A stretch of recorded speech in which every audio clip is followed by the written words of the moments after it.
Can somebody do a backup recording for me? I can do that. Okay, awesome. Thank you. Okay, I'm gonna do a roll call vote. Mary Wilson? I think you're muted. Here. Okay. Mike LaRouche? Present?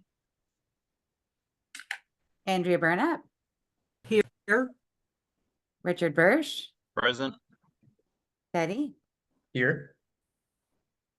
Sorry, Teddy Doucette. And Chris St. Germain. Here. Okay. That's everybody. Yes, okay. All right, everyone is present. We are going to start the meeting tonight with Eagle Project presentations, and we have two people from the Eagle Scouts on the meeting tonight. I'm not sure who's planning on going first. I think it's Colby Goulding and Brandon Stokes. These are two separate projects, I believe. I'm not sure who would like to go first or go I can together. go first. Okay, great. All right, do you Okay. yeah, okay, awesome. Let me make Uh, you so you can share your screen if you need to. Can you make my mom share my screen or her screen? Because I Yeah. don't have a computer right now, so she's gonna share the presentation. Thank you. Okay. Is she Aaron Goulding. Awesome. Thank you.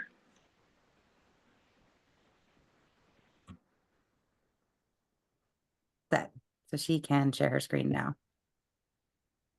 Hi, my name is Colby Goulding. I am part of Troop 1728 in Lunenburg. This is going to be my Eagle Scout presentation to the Conservation Commission. I'm sorry, I can't even figure out how to share my screen right now.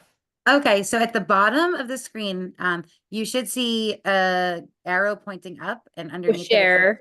It does say you can request sharing for this meeting because it's not turned on. So I just sent you a request. Oh, okay. I'm not getting a request, and I did give you permission. So that's weird. Let me check it I again. can I just copied like the link to his presentation. I can put it in the chat if that's okay. Yeah, and then I'll share. I can share my screen, or somebody else can. Perfect. Sorry. Hopefully it works. Okay. Okay, got it. Oh, it says chat disabled. Oh, okay. It's weird because it should also let me send you a chat. I will see if I can send it to you.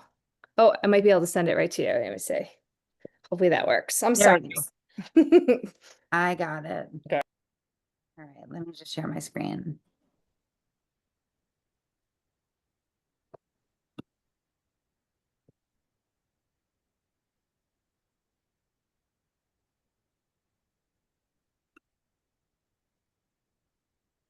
Okay, can everybody see this? Yes. Yes. Okay. All right. All right. So this is my project presentation. It will be carried out in the small town forest of Lunenburg. My project will be carried out at the small town forest. My idea was to create a gravel picnic area right inside the entrance of small town forest with wheelchair accessible picnic tables and a wheelchair accessible path. The purpose of this project is to give easy access to people with disabilities, so everyone can enjoy the outdoors, as well as able-bodied people. The logistics to complete this project: first, we will need to dig up some of the ground because it's most of the ground is very soft and mushy because there's a lot of wood chips and soft dirt all mixed together. So we need to dig out some of that to get to more solid stuff that to then lay the gravel on top.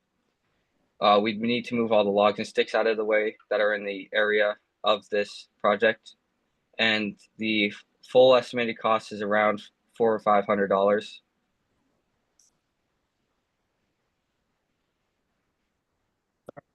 This is the spot that I'm going to be completing this project.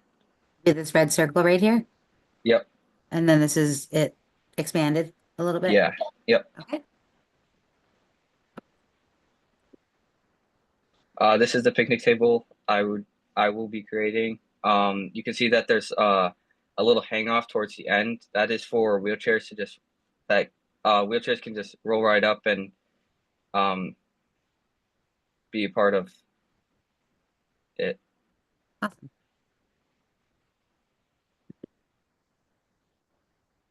And then this is the area.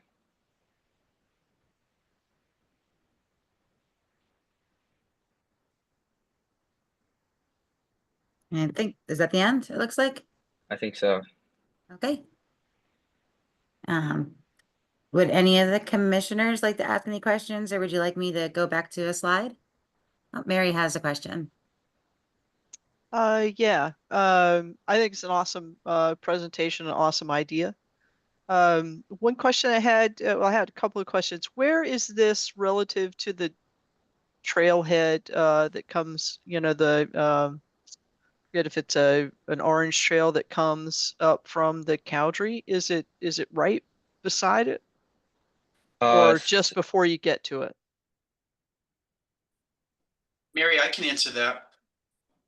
Just before you Okay. get to it, there's kind of like a little open area.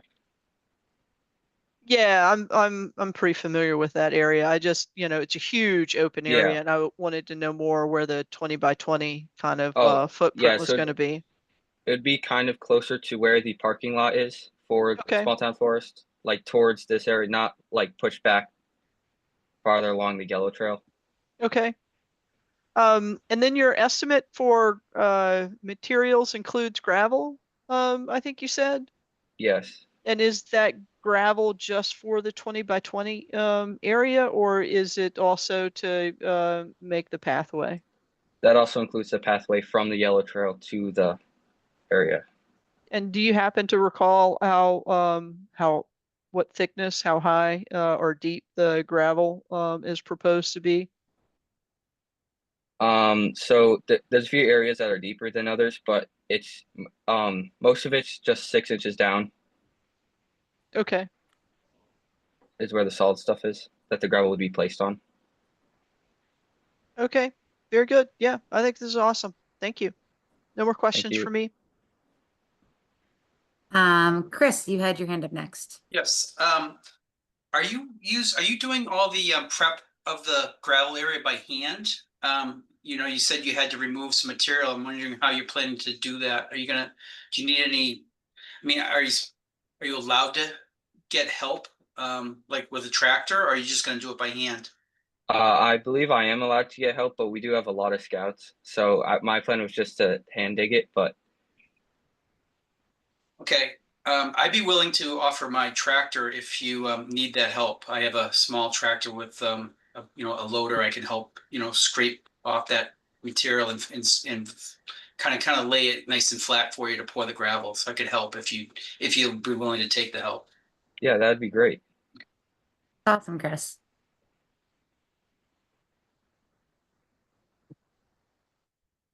That's it for me. Thank you. Teddy, I saw that you had your hand up. Yeah, I think this is an awesome idea. I do have a question. Do you know what size gravel you were using? I'm just curious. I myself don't use a wheelchair, but I don't know if gravel is wheelchair friendly. I know like if it's more like compact, it's probably Yeah, I was gonna look for like the finer stuff, which is easier to compact, like the graded base or light graded base. okay, cool. That's it for me. Thanks, Teddy. And then Richard, you had your hand up. Yeah, this is a great project, Colby. A couple quick questions. Are you going to try to secure the table at all? Maybe bang a piece of rebar in 2 or 3 feet with a little bit of a chain and something to keep people from just walking off with the table? Yeah, that was suggested when I presented it to the troop. So we will be putting like a piece of rebar down into the ground. Okay.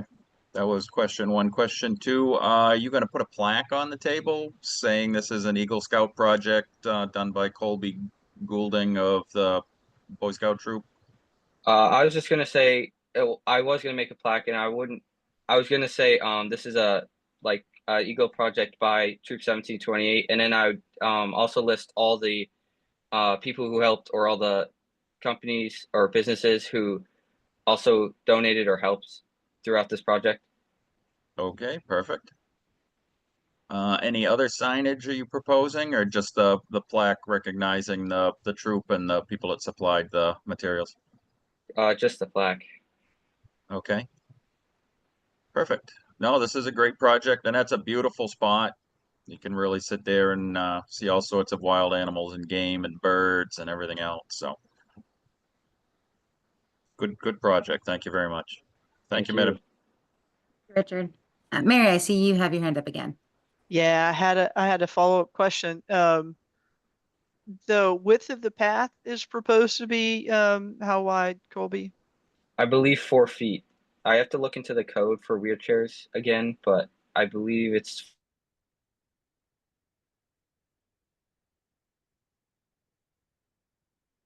We lost Colby. Oh, no. No, he's still here. 4 or 5 feet. There he Okay. is.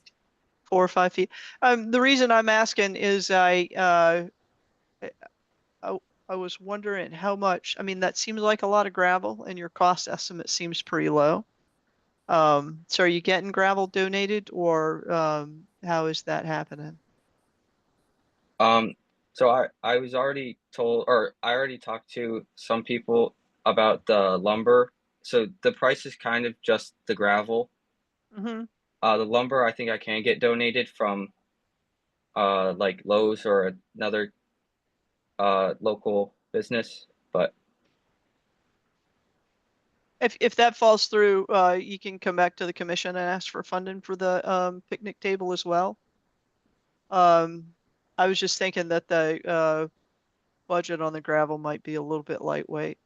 But you know, I'm happy to help you with that offline too. And then, you know, we have a really solid number and you can share those numbers with me offline. And you know, we need to find extra budgeting. We can talk about options there as well. But you know, I'm saying all this in support of what you're doing because I really want you to be successful with this because I think it'd just be an awesome addition to our conservation properties, and particularly I think this area in the small town forest really begs to have something like this. And I think our families in the community that particularly those that are maybe a little bit more mobility challenged, this would be an awesome way to provide them access. So I think it's really cool. thank you. All right. Greg Rye, I see you have your hand up. Did you want to ask a question? Not a question, just two points I wanted to add here. First, Colby, great presentation. Thank you. You know where to find me, and I wanted to just tell you that Dillis and Roy will support this project, so please reach out. We're happy to donate some money if you need it for gravel or whatever. So please reach out to me. You know, I think you know how to get a hold of me. And two, if the commission would be, if it would help the project or the commission to get comfortable, I would be happy in my capacity as a professional engineer to review the project relative to handicapped accessibility and provide some consultation or some certification at the end if that would help. So I'll just offer that. Thanks. That's awesome. Thank you Yeah, so it's a much. very kind offer, Greg. Thank you so much. Mike, I see you have your hand up. Yes, I just wanted to congratulate Colby for a great project. Sounds wonderful. I think it'll be a great addition to that space and provide opportunity for people who might not have thought to consider going out and taking a walk or at least going to the space. I saw a picture of your table. I'm assuming that is a prototype or a picture of something that you are going to build, or is that? Yes, correct. Yeah. All right. I'm just curious, you know, it seems so wonderful. I'm thinking as a maintenance person, I always think ahead saying, gee, I wonder if you considered perhaps putting a finish to protect this wonderful project of yours. Just throwing that out there. And if you had any thoughts about it, I'd be curious to hear what your thoughts are. Yeah. So to finish it, I probably wouldn't paint it, but I would maybe stain it with like a weatherproof stainer or something along those lines, just so the picnic tables don't get ruined. That's what I was thinking. Would you stain it prior to bringing it over, or would you be staining it on site? We will probably build them at my house with all the scouts. We can finish them there, like stain it, and then after we have all the gravel in the area, then we can bring in the picnic tables and finish it. Sounds great, Colby. Once again, congratulations. It's a great idea. I certainly support your effort. As an old Boy Scout myself, I admire any Eagle Scout project that gets proposed. So for that, I support you and all of your other fellow scouts who will hopefully help you, because this sounds like a big deal. Thank you. All right. It looks like that's all the questions that we have. I think this is a great project, Colby. Thank you so much for bringing this to us. Thank you. And then also, if you can just send me how much gravel you think you need, I might be able to get gravel for you. All right. Try. Thank you so much. All right. Thank you so much for showing us this. This is great. Thank you. All right. Next up, we have Brendan Stokes. Hi, my name is Brendan. Awesome. Let me unshare here. Okay. Okay. All right. Can you screen share, or do you need me to share anything for you? I think I You got it. Looks like you're good. All right, let's see here.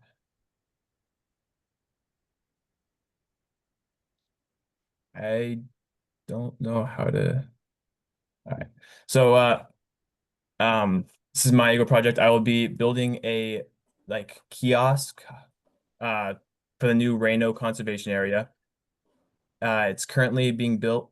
The Reno conservation area is currently being created over on Northfield Road.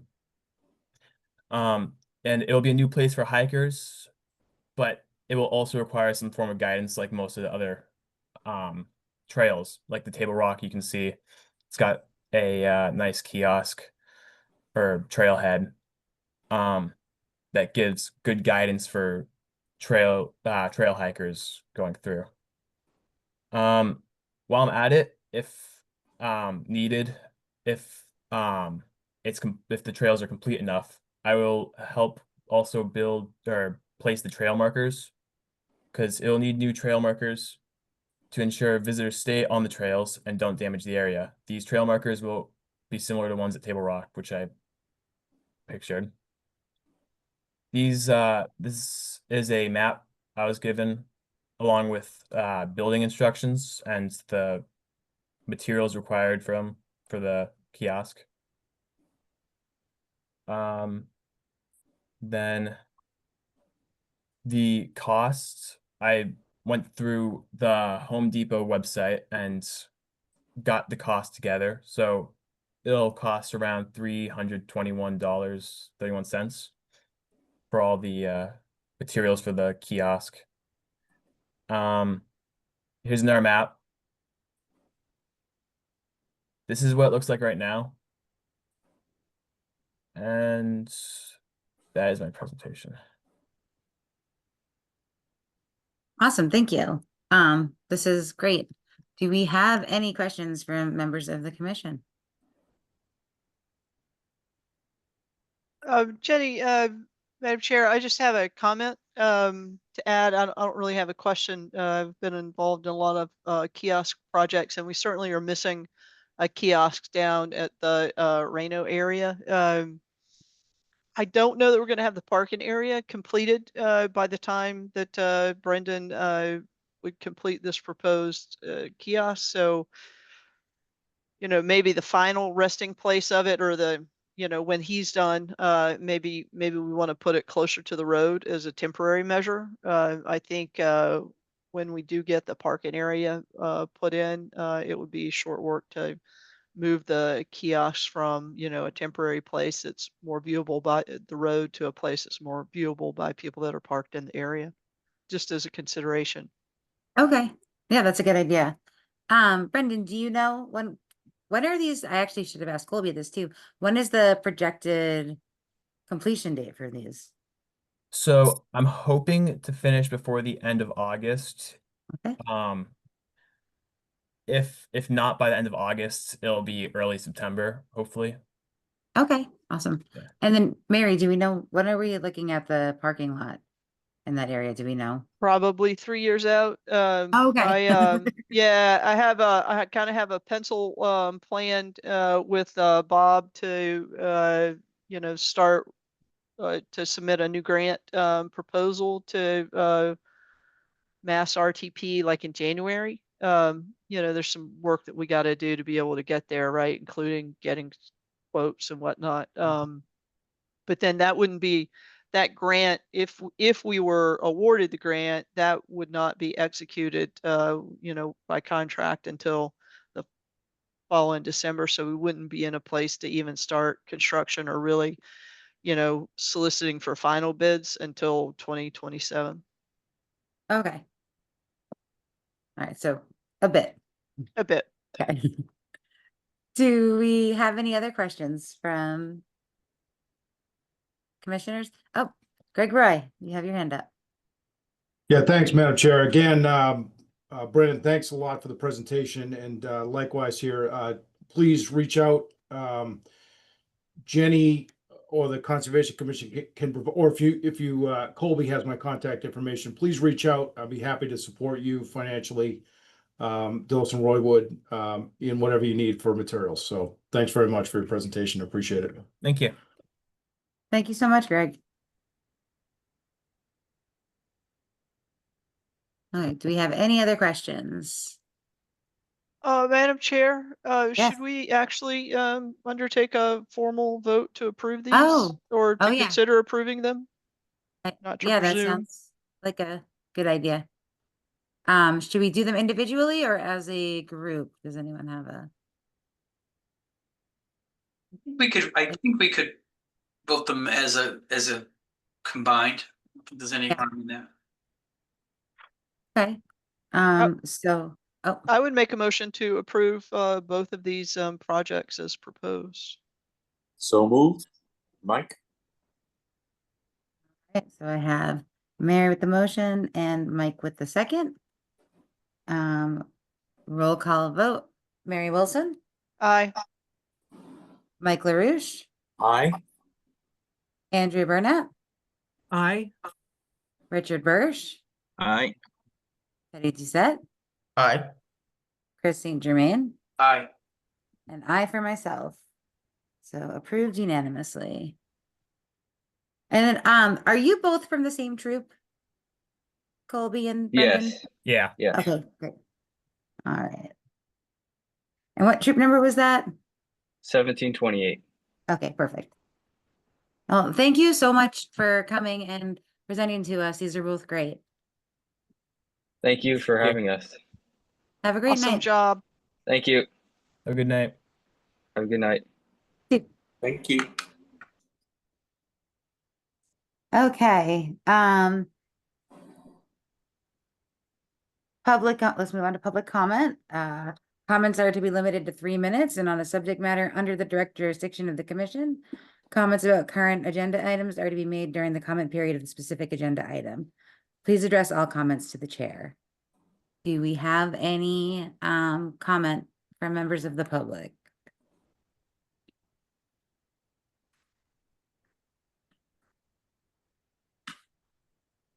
Okay, and then I believe we have a comment from a member of the commission. I think we're going to start.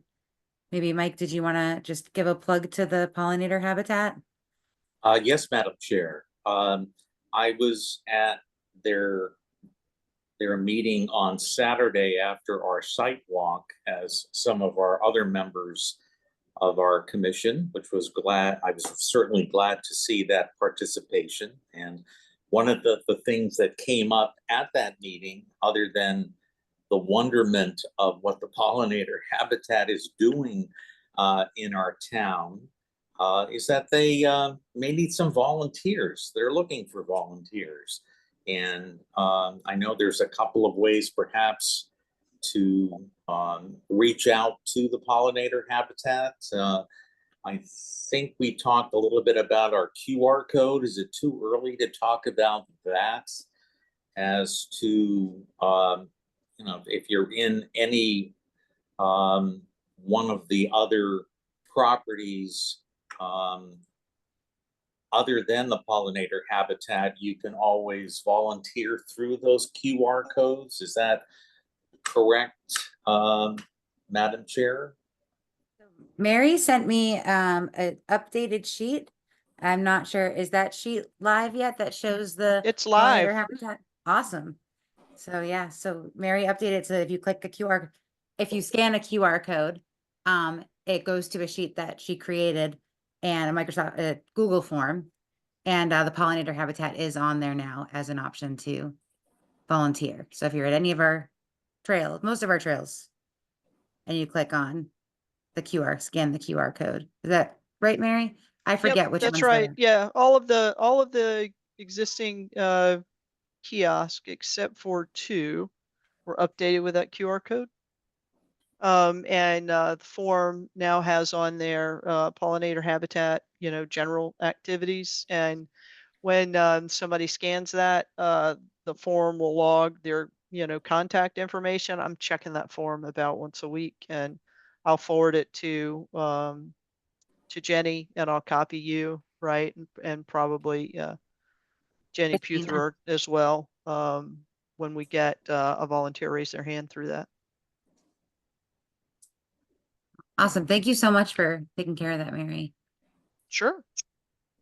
And just to finish up on our other Eagle Scout project at the habitat, we've had rain barrels installed at the habitat, and there looks like there are a couple of parts that were not included in the final construction.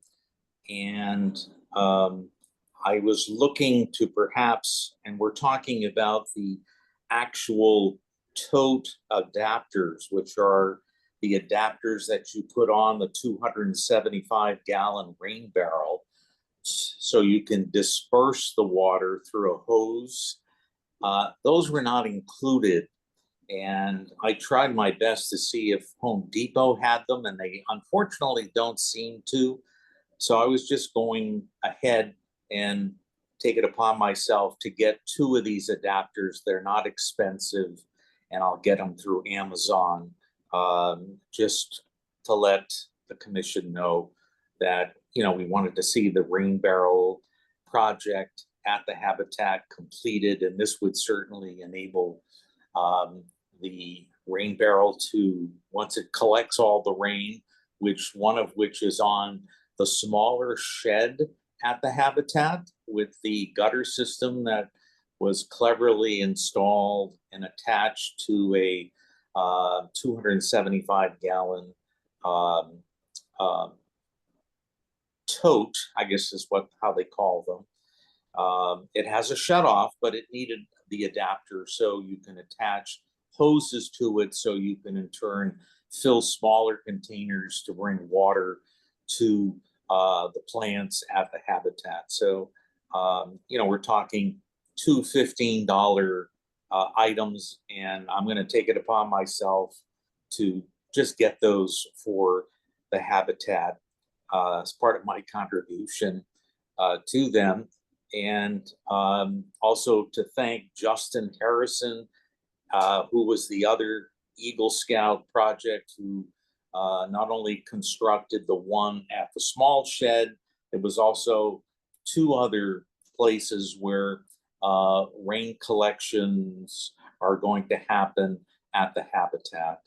And we certainly want to applaud him and his crew for getting all of that work done as well. Awesome. Thank you so much, Mike. And You're thank you welcome. so much for getting those adapters. That's amazing. Glad to do it. Okay, so we have some minutes. I don't think that we got the minutes for 122 updated, so we're not, if you see all the minutes that are on the list, there's quite a few. And Herlin had sent out a sheet with a meeting packet with links to things, and there was links to, I think, were there links to the minutes in that? Or there definitely are links to the minutes on the agenda. But I'm not sure if everybody had a chance to look at them because there's a lot. So has anybody had a chance to go over any of the minutes that are on the agenda, or should we push those to next meeting?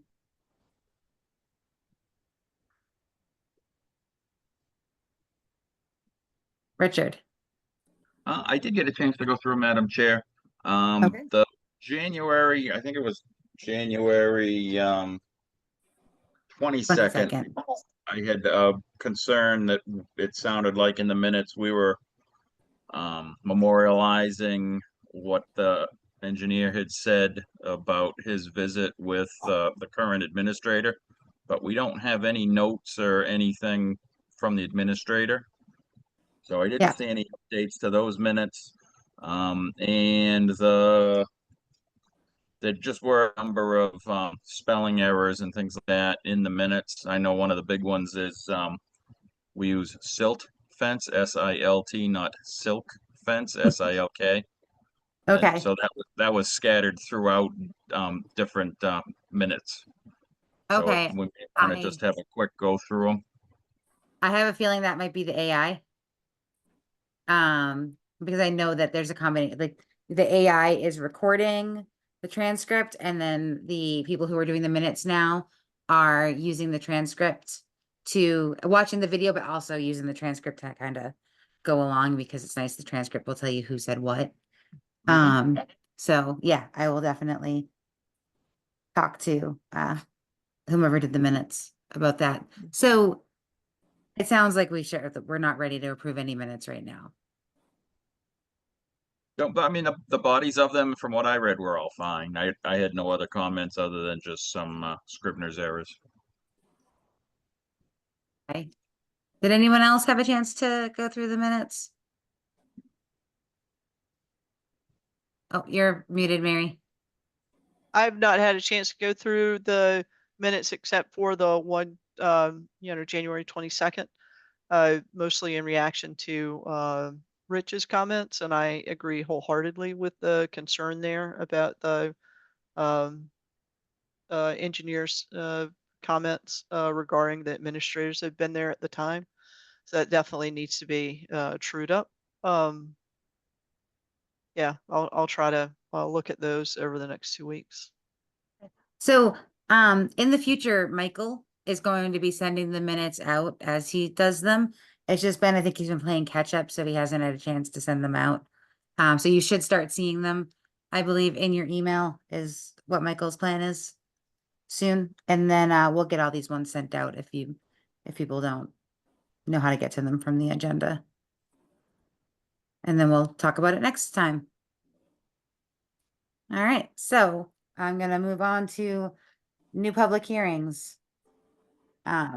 Pursuant to MGL Chapter 131, Section 40, and the Town of Lunenburg Wetlands Protection and Municipal Bylaws, we have a RDA at 833 Flat Hill Road. It's a public hearing on a request for determination of applicability by Susan Ropiak for replacement of a rear deck, extending the length of the house, having the same or smaller width, in addition of a 14-foot wide sunroom, involving work within the 100-foot buffer zone.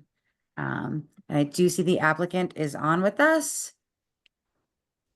And you are muted. If you'd like to Hi, welcome back. Thank you. And then I'm making you a co-host in case you would like to share anything. And is it you, or is your contractor or engineer with you tonight, or is it just you? Our contractor Chris is here, but I was just going to address questions to him if you had them. Okay, So this is just our survey, and you had suggested last time that we provide one that had the 30 and 50-foot zones on it, in addition to where our wattles and silt fences will be. It looks like he wrote silk. okay. Oh. You're breaking up a tiny bit. Okay. Oh, there you so are again. Yeah, this is just the survey, but we have added the 30 and 50-foot zones from the lake. The lake is on the left. It's not labeled on here. And then also our mitigation with the wattles and the fence. Okay, and then how did you measure the 30 foot and the 50? What was your- I send it back to the surveyor who put it on. Okay. Yeah. Okay. Do you want to tell us again a little bit about the project? Okay, sure. So you can see here, the gray, the dark area towards the lake is the existing deck. And that is not structurally great right now, where we're going to replace that with one that extends the whole length of the house. And then also put a small room off to the side. There is a small corner of the new deck that'll extend past the 50-foot no-build zone. But we are going to be cantilevering that, so we won't have any structures, into that. Like our posts won't be within the 50 feet. And the portion that's going to be over that line is currently over a non-permeable surface. The surface is already non-permeable. I don't know if you have specific questions or things you'd like me to address. Do you have any pictures of the existing area? I have, oops, excuse me, sorry. This is the proposed area. Right now we have existing just the middle portion of the deck without the roof and without the room on the right. I'm gonna share my screen. Just Okay. because I have some pictures of what it looks like now. Oh, did I? Yeah. I actually. Are you sharing that now? Because Yeah, I think I didn't share that exact. Oh, I'm sharing my whole screen. So can you see the picture of the house there, the proposed view? No, I'm just seeing Oh. the The survey? Oh. Yeah.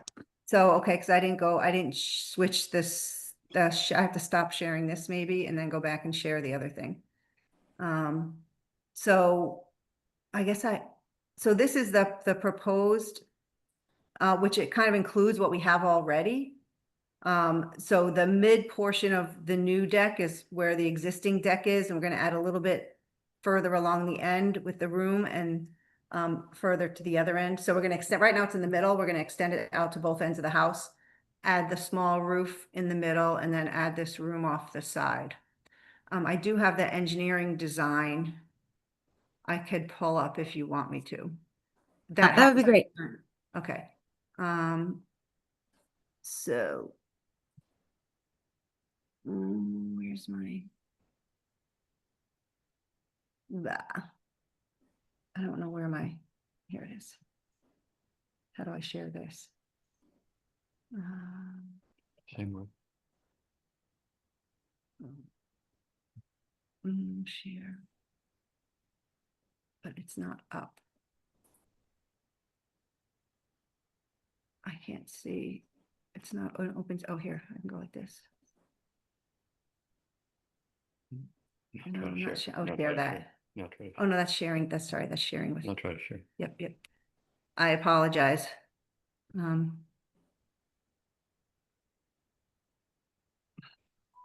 Why can't I see my Zoom meeting? Oh, here, Adobe Acrobat. Okay, here we go. So unfortunately it's sideways, and I don't have the version of Adobe that allows me to rotate it. If you go to the bottom right, See that little arrow, like in a circle? It's 4 up from the bottom. So go to see the magnifying glasses, Oh, sorry, I gotta move my, all the way to the right. yeah, I have to move my, oh, it does. Yeah. Okay, perfecto. All right. So here's the existing view. And the proposed view, yeah. Okay.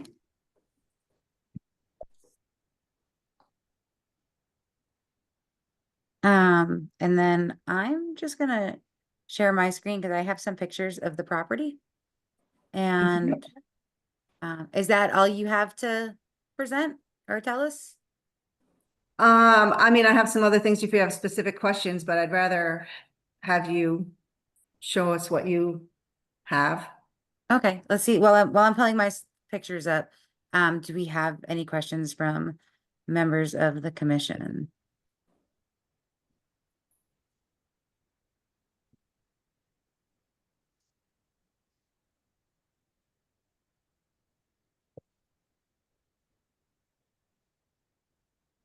Am I not seeing anything?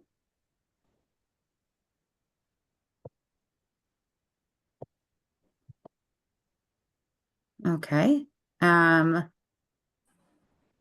Do we have any questions from members of the public?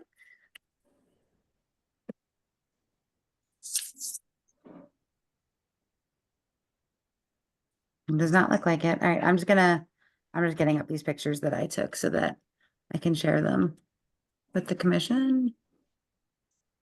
Yeah, I did have a quick question, Madam Chair. Yep. So you're adding in all of these pillars to hold up the second floor deck and the addition. How are you gonna dig those in?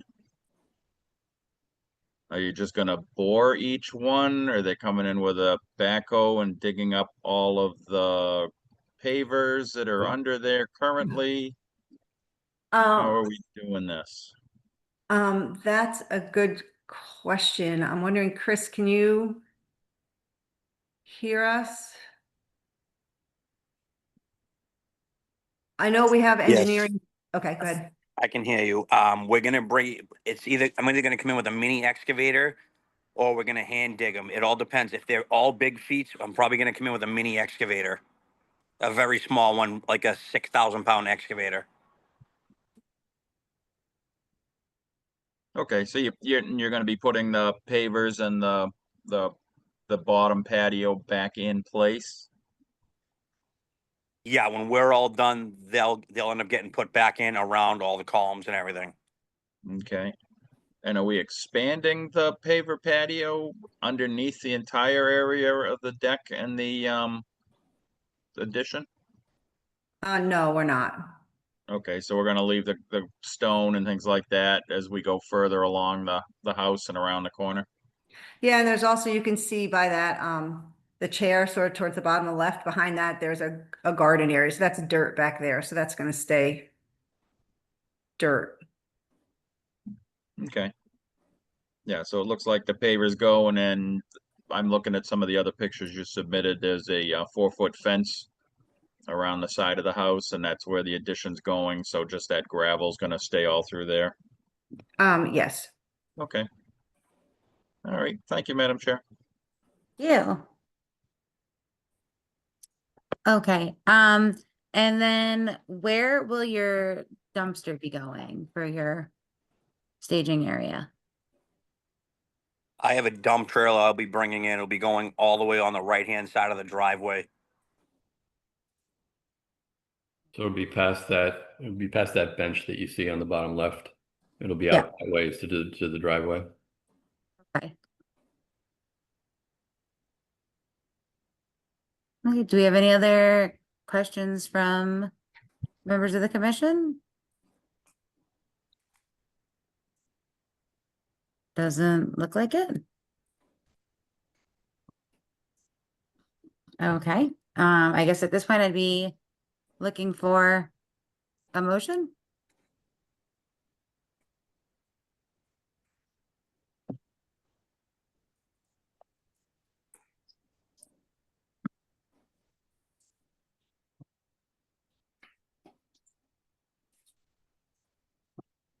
Okay, sorry.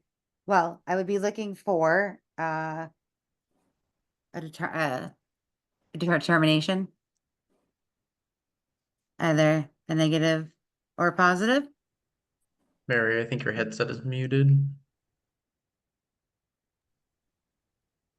Madam Chair, I'd make a motion for a negative determination Okay, as submitted. awesome. So moved, Mike. All right, so I have the motion from Richard, Second, Mike. a second from Mike. All right, roll call vote. Mary Wilson, Aye.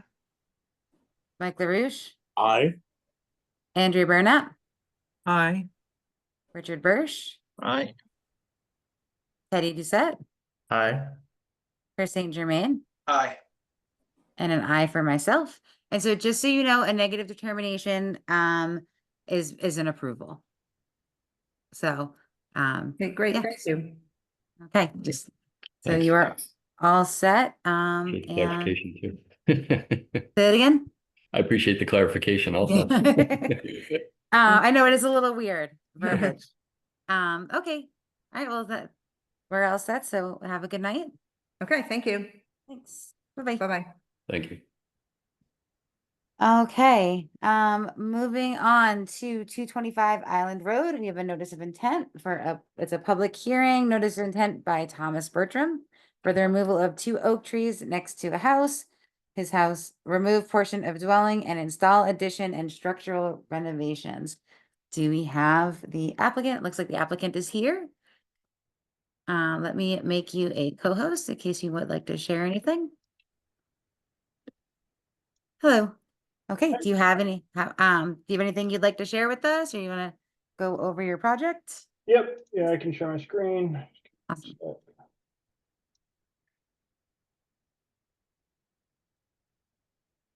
All right, can you guys see the site plan? Yes, thank you.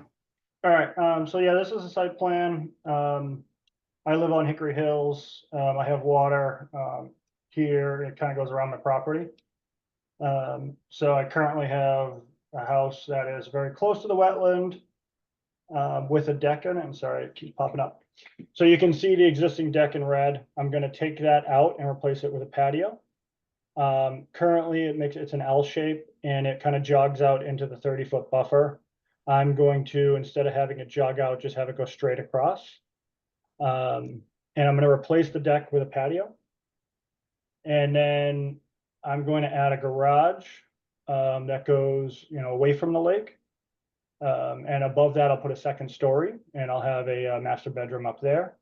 And to do that, I'm going to push this wall out. I think it's 6 feet. And currently in this location, there's already pavement. So I'm going to remove the impervious pavement and put in a roof. So Dillis and Roy did these prints for me. So I'm decreasing my impact in the 30-foot slightly, staying relatively consistent in the 30 to 50 foot. And overall, I'm just increasing my impervious amount by 100 square feet or less than 100 square feet. Okay. Do we have any questions from members of the commission?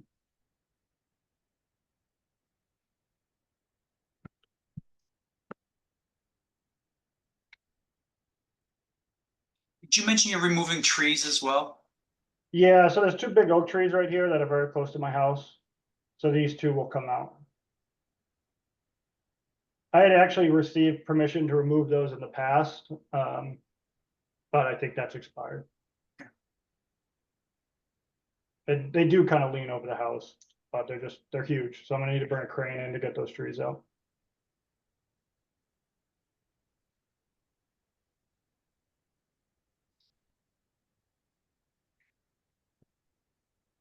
Do we have any other questions?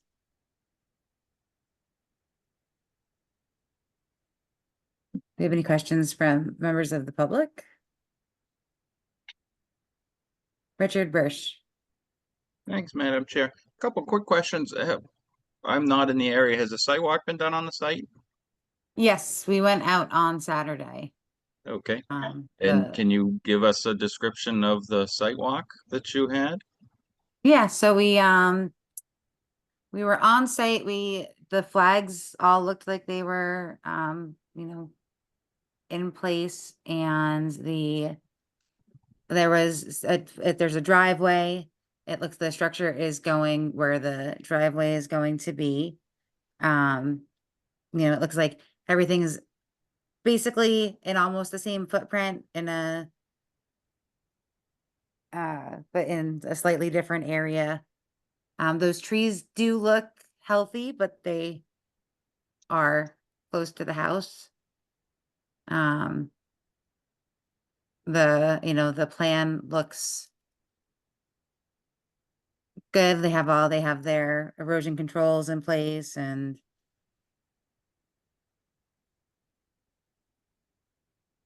that's really it. Does anyone else that was on the site walk have anything they'd like to add?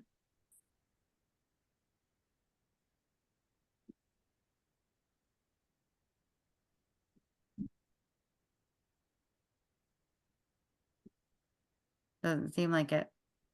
Okay.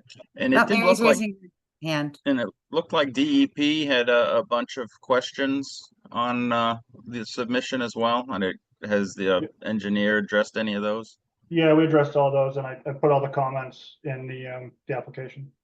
Yep, Okay. that's actually in OpenGov. You want me to, let me bring that up.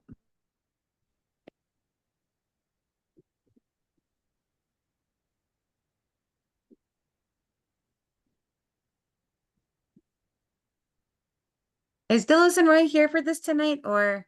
No, I'm representing myself. I mean, Okay. So, because I know they're that here, but I think they're here for something else. so I know that you had responded with Ryan's comments in OpenGov. Let me just pull these up. Yeah, I'll stop sharing my screen.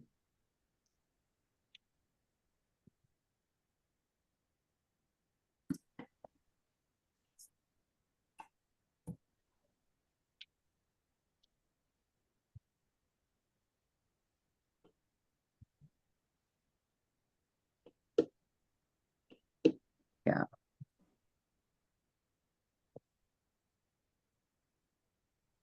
Okay. Share.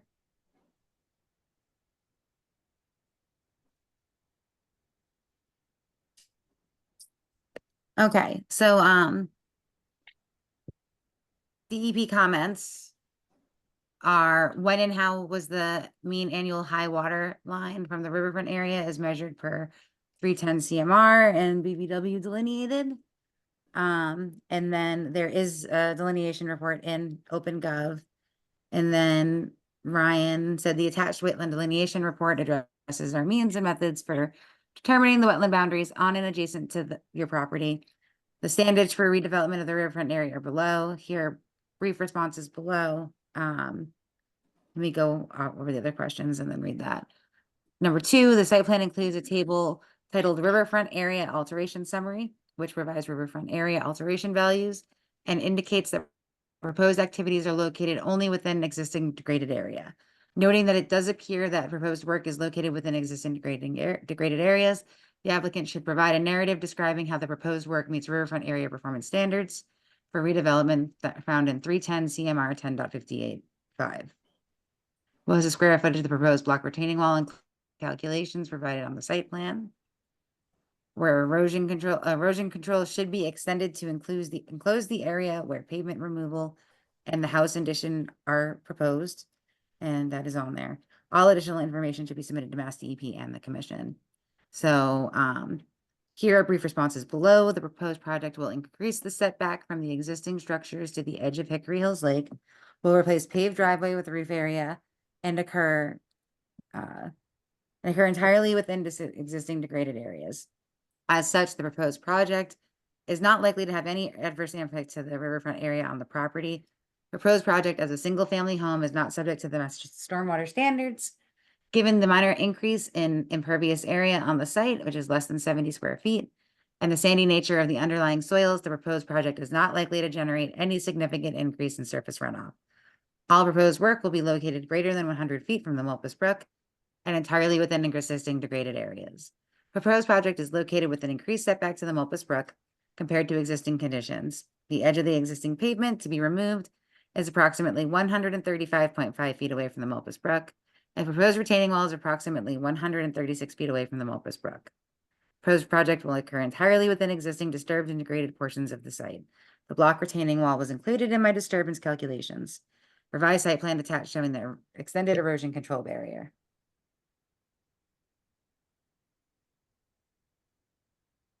Is that, Yep, thank you, Madam Chair. I just took it as the receipt of the DEP number. I didn't open it up and see that we had actually answered our comments in that section.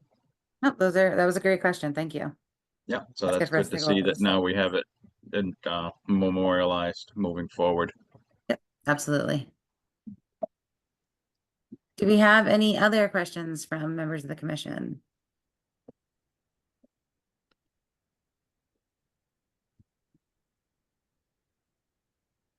Does not look like it. So, do you have any questions from members of the public?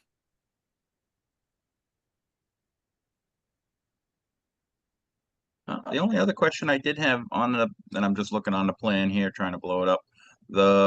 I imagine we've got grading going on. Do we have a stockpile area outside or protected? Saw that on the plan, but What are you asking, Rich, where we're gonna store materials? Yep. Yeah, Uh, they just yeah. have a designated area. Yeah, so if I do, I'll put it in the existing paved driveway, Okay, up in that upper right corner, kind of with it, right in that corner. okay, where the plan lists existing area. Yeah, yeah, where it says existing paved driveway, kind of right above that, the word existing. Okay. If we can, and I mean, if you can submit it prior to the start of, I'm okay with you submitting it prior to the start. Can we have silt fence, hay bale on the other side of that existing paved area then, just in case something happens, so we don't get run off into the wetlands on the far side? So if I stage material there, yes, but if I don't have to, I'd rather not have to put the silt fence in that area. Okay, can you just put it as a, and just put that call out? Proposed silt fence and hay bale if needed, if stored material is in that area?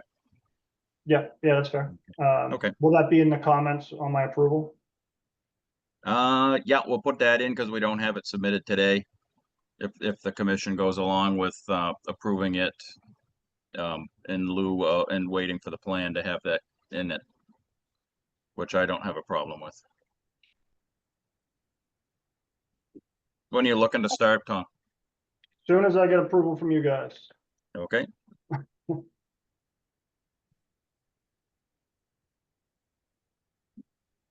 okay. thank you, Madam Chair. That's my questions. Thank you, Richard. Do we have any other questions? Okay, so I think at this point, I'd be looking for a motion. A motion to approve. With the Approve with those existing, condition. those new comments Yep. regarding the storage and the silt fence if needed. Yes. Motion, Chris? Yes. Okay. Do you have a second? Second, Mike. I have Chris, the motion, and Mike as the second.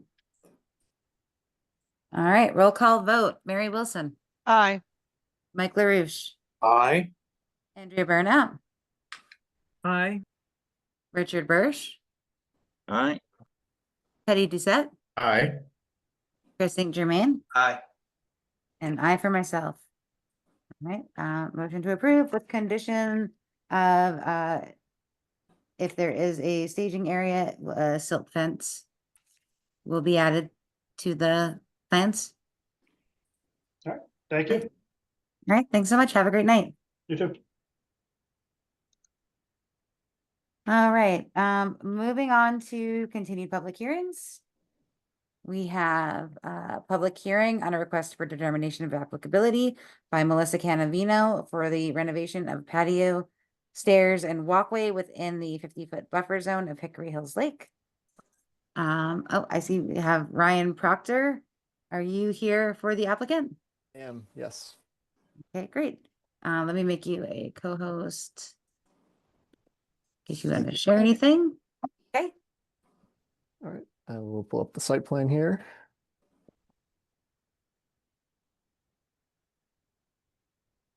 Okay, so thank you for your time tonight, Ryan Proctor, Dillis and Roy.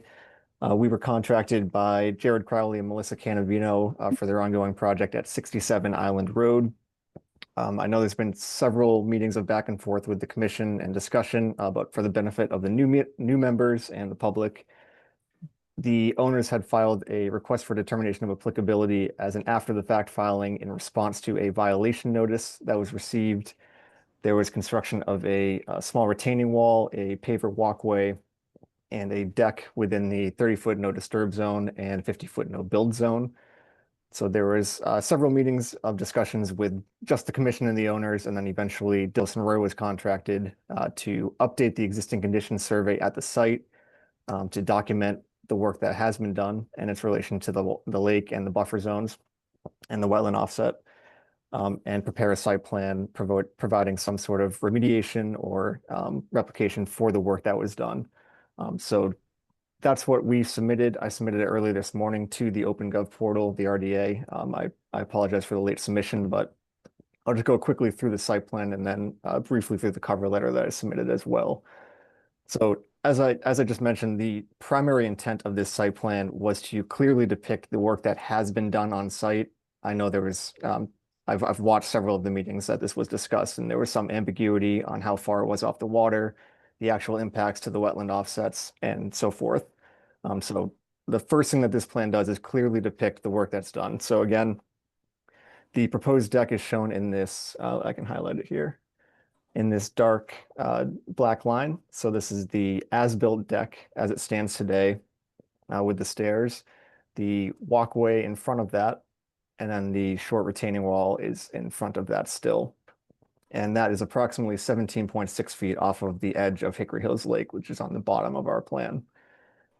On the site plan, I included an area table, and there are several notes on this, so I'll try to clear this up for the commission. But I broke it down for disturbance, and disturbance I'm classifying as the as-built retaining wall, the walkway, and the deck. So those three items. Within the 0 to 30 foot wetland offset, there is 107 square feet of decking. And I have an asterisk here because a portion of that was occupied by the former greenhouse location. And I'm just going to pan back over quickly. So this portion of the deck here is within the 30-foot wetland offset. However, there was a small portion of the greenhouse, which is this fainter line inside. So this was the former greenhouse location. So there was previously a portion of that existing structure that we are taking credit for in that area. And I noted that here.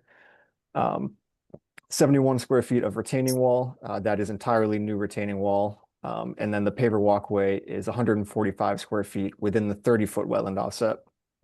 And there was a portion of the walkway on the left side of the patio, of the deck, excuse me, that was previously existing. And I'll just pop over to a picture real quick that depicts this.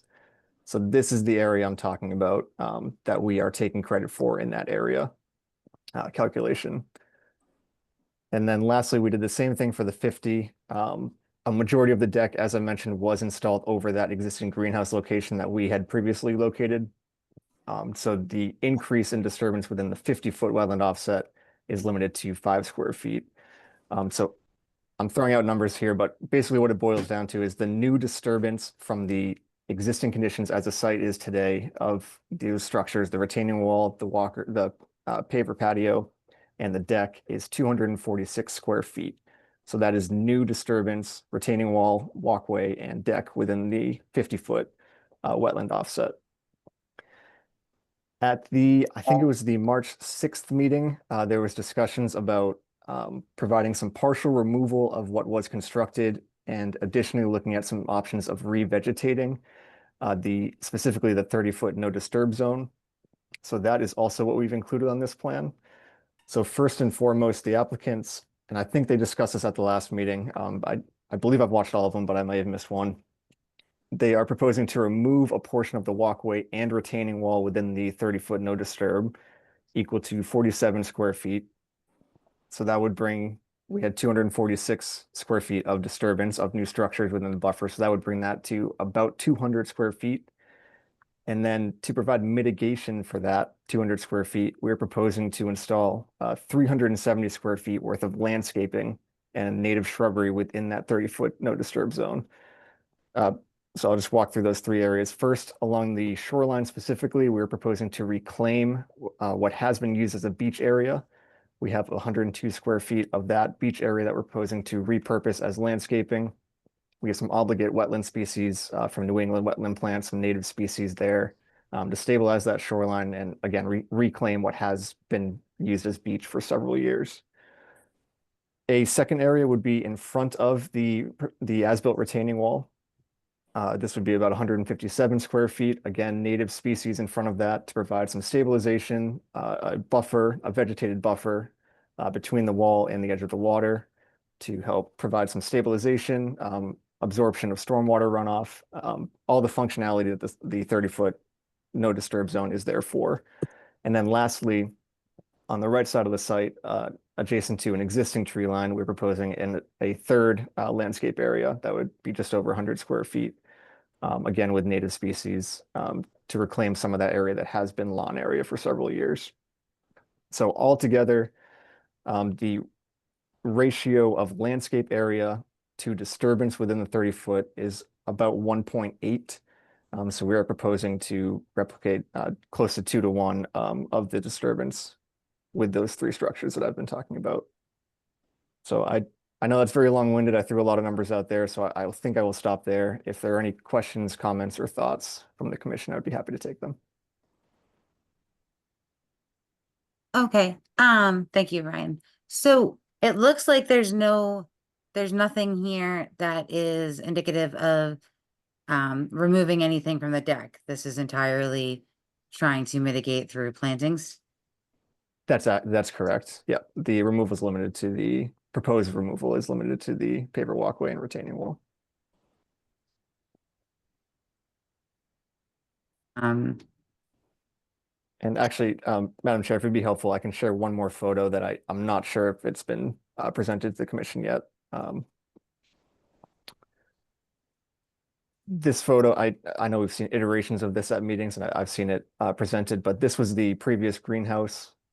And then in the front here, I acknowledge it's still difficult to see, but there is what appears to be a stone retaining wall with a landscape area that extends, again, I'm guessing a little bit approximating 4 to 5 feet out from the greenhouse in front of it, parallel with the greenhouse. And that is approximately in the location of what is now mulch bed underneath the deck and adjacent to those stairs. So more or less based on that picture, it appears to me that that former wall existed in that location I've highlighted. Again, I acknowledge I'm approximating, but that was one photo that I'm not sure if was previously presented at the meeting. And then that area is restored with mulch currently. So, thank you.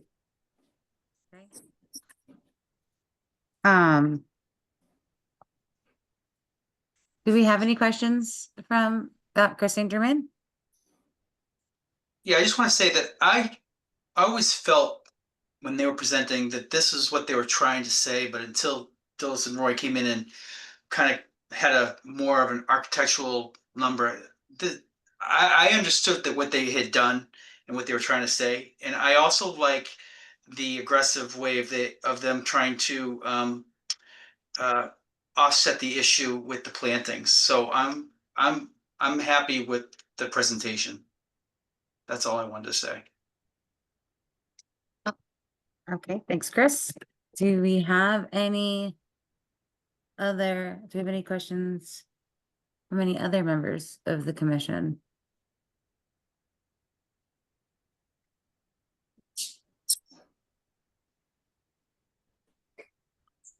Mary. Thank you, Madam Chair. So I'm curious, we're almost 2 to 1. Why aren't we 2 to 1 on the replication? Is there something that keeps that from happening? Not that I want it, I just want to understand what the constraints are. Frankly, Mary, there's no constraint. So actually prior to the removal, the proposed removal here, we had done a 1.5 ratio of the 246 square feet. That's how we got to the 370. And then the applicants had suggested removing a portion of this on top of that. So that's why we ended at the funky number. If the commission is inclined to, you know, I was mostly just asking about the, yeah, you so know, yeah, the that's how we constraints ended up at the and weird why it number. It was started off at kind of a 1.5 weird and then number. went up. Okay. Yeah, I understand.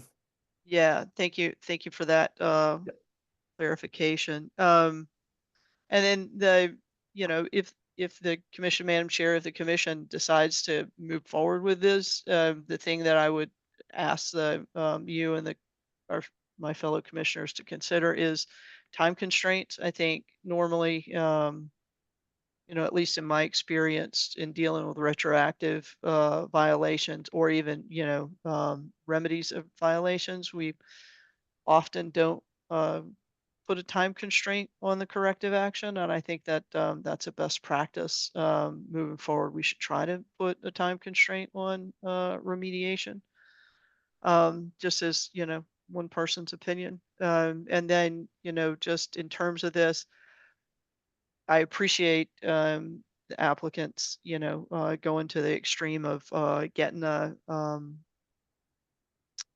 professional engineer in to do this. And I know it's been a lot of heartburn for them. And I certainly hate being in this situation where somebody has, done a lovely improvement and we're having to come in and rain on that parade, so to speak, right? But at the end of the day, if this was a new application in front of me, I would not approve it. And so therefore, I, as one vote, have a hard time approving something after the fact that I would not have approved if the applicant went through the correct process. It's just me as one voice. No more questions or comments. Thank you, Mary. For myself, I don't love the idea. I mean, obviously I love the idea of plants and vegetation near, the lake, but I don't love the idea of trying to mitigate the encroachment with plants. Just because how do we know they're going to be there forever?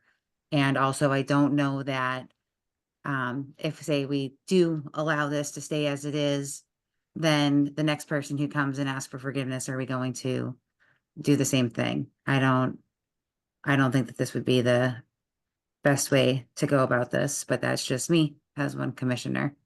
I'd love to hear what other commissioners are thinking.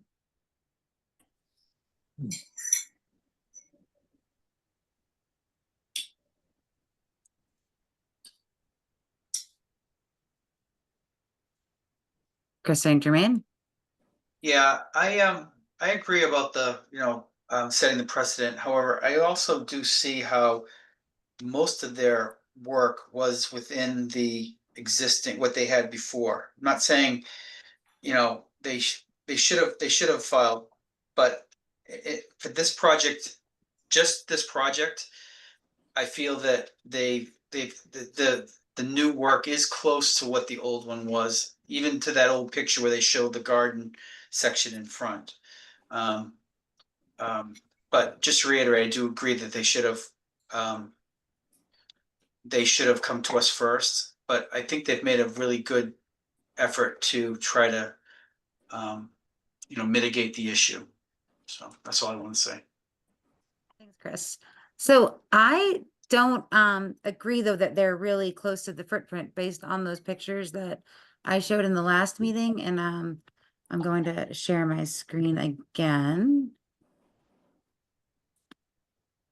So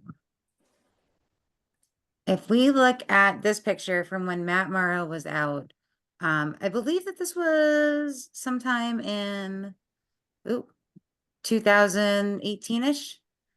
And he went out to look at that tree. They were asking to cut that tree down. So this that we're looking at is the footprint from the old greenhouse. And then if we're looking in front of it, You know, it's all vegetation and that tree that ended up being taken down. And there's that walkway on the side. So I don't think we're very close to that footprint if you go by this picture. In my opinion, there's a significant amount of change here. Madam Chair, if I may. Yep. Yeah, so I think the owners have acknowledged this also at previous meetings, but I think they've acknowledged that the walkway and retaining wall is certainly a decrease in the setback from the structure to the edge of the lake. I think what they are saying and the picture that we submitted earlier with that short wall in front of that raised landscape bed that you're showing on your screen now is approximately where the stairs of the as-built deck extend to, approximately where your cursor is right there, in its proximity to the lake. So we're not denying that the work that was done is closer to the water than what was previously there. Okay, I appreciate it. Thank you. Thank you. I have a comment. Oh, Harlan, thank you. Yep, absolutely. Hi, everybody. Hi, Ryan. I just have a quick question. So you mentioned some disturbances. Does that mean impervious area on your plan? Or can you provide what the current impervious area is compared to the previous? I can. Yeah, so hang on, I can share my screen again.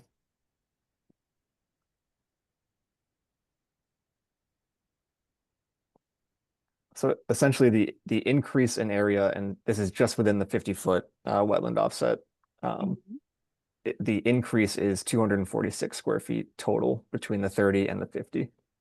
Excuse me, between the 0 and the 50, the offset from the lake.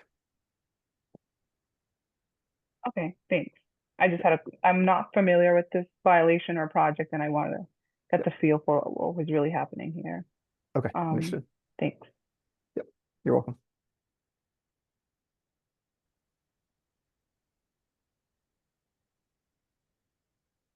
Do we have any other questions from members of the commission?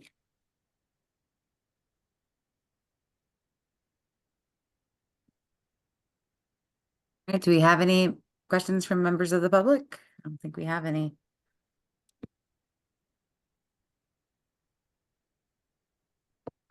Could I make a recommendation to the commission? Yeah, absolutely. So I would advise the commission ask the applicant to provide an alternate plan if this isn't suffice for your liking.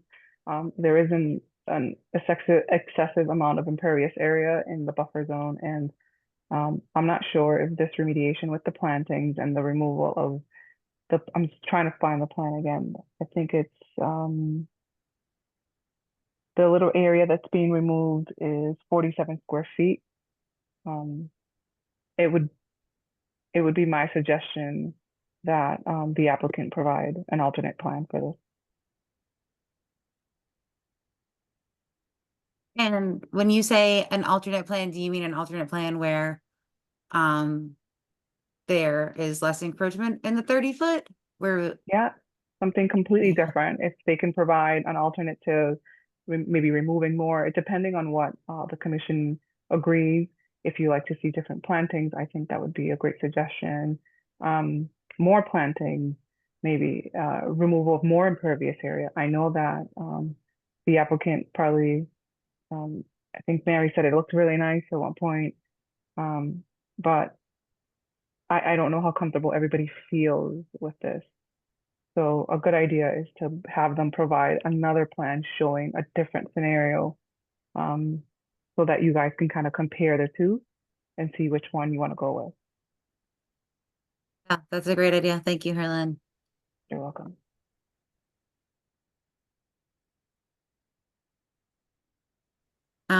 So I'd like to see where our commissioners are at right now.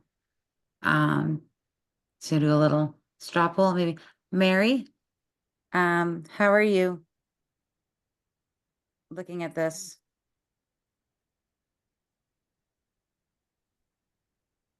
Oh, are you muted? I was, thank you for that. So unfortunately, I couldn't vote to approve it as it's presented today. I think the alternate plan for consideration, my biggest concerns are the encroachment into the of impervious into the 30-foot no touch zone. So I'd prefer to see an alternate plan. Thank you, Mary. Mike, how are you?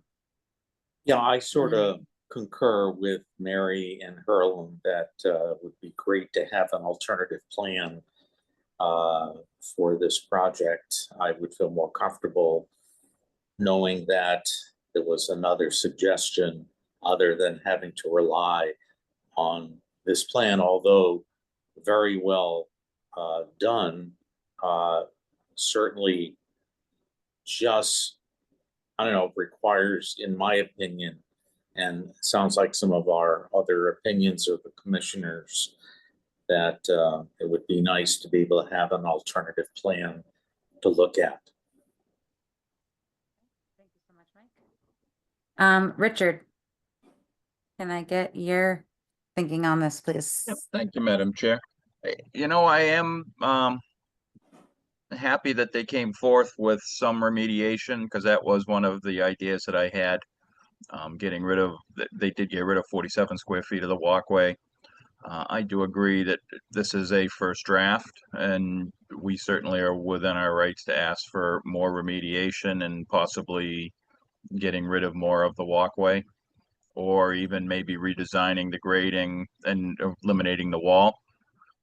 I do think we should probably see a couple other ideas and iterations of this project.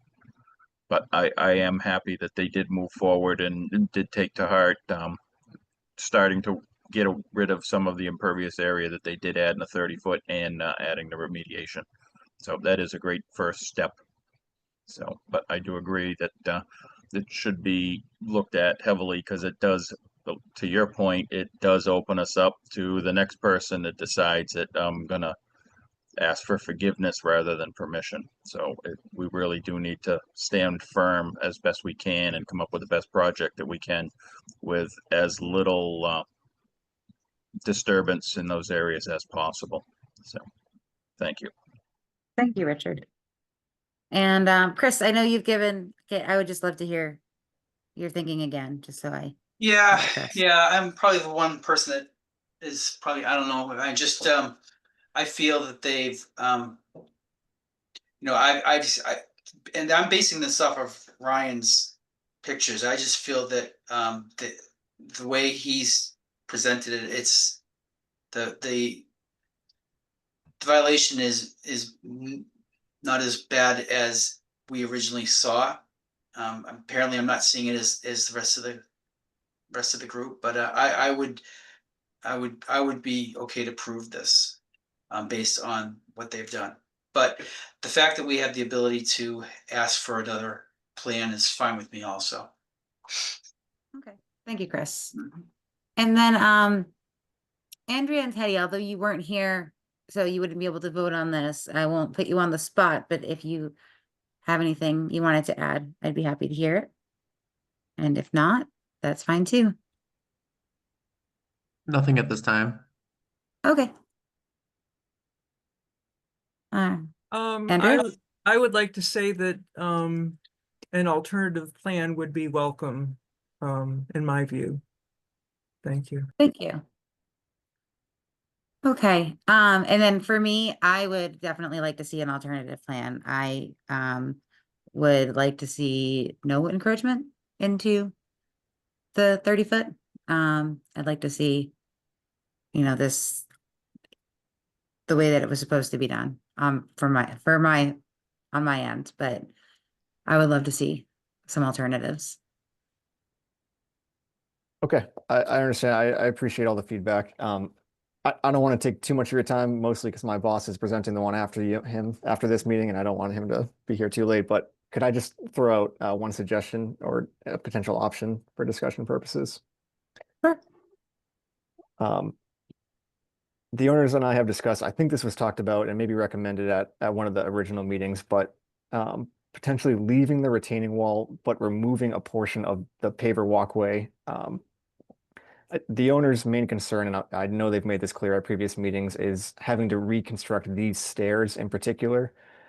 just given how the foundation work and recessing them into the deck would be from a construction standpoint, financial standpoint. So if we, and I'm going to review all this with the owners at some point soon after this meeting, but if we were able to remove more impervious in front, would the commission potentially be amendable to at least leaving these stairs, even if it just walked down onto a grass area instead of a paver area, given how that stone retaining wall in the picture I showed earlier was more or less, extended out from the greenhouse in front of that area. That's my only question at this point. I understand everything else. From my perspective, I would prefer that the stairs were cut in to the side, on the side, where the walkway is now. But that's just my view. Mary? I'd be amenable to that proposal, keeping the stairs and taking away the rest of the walkway that's in the front and the wall that's in the front.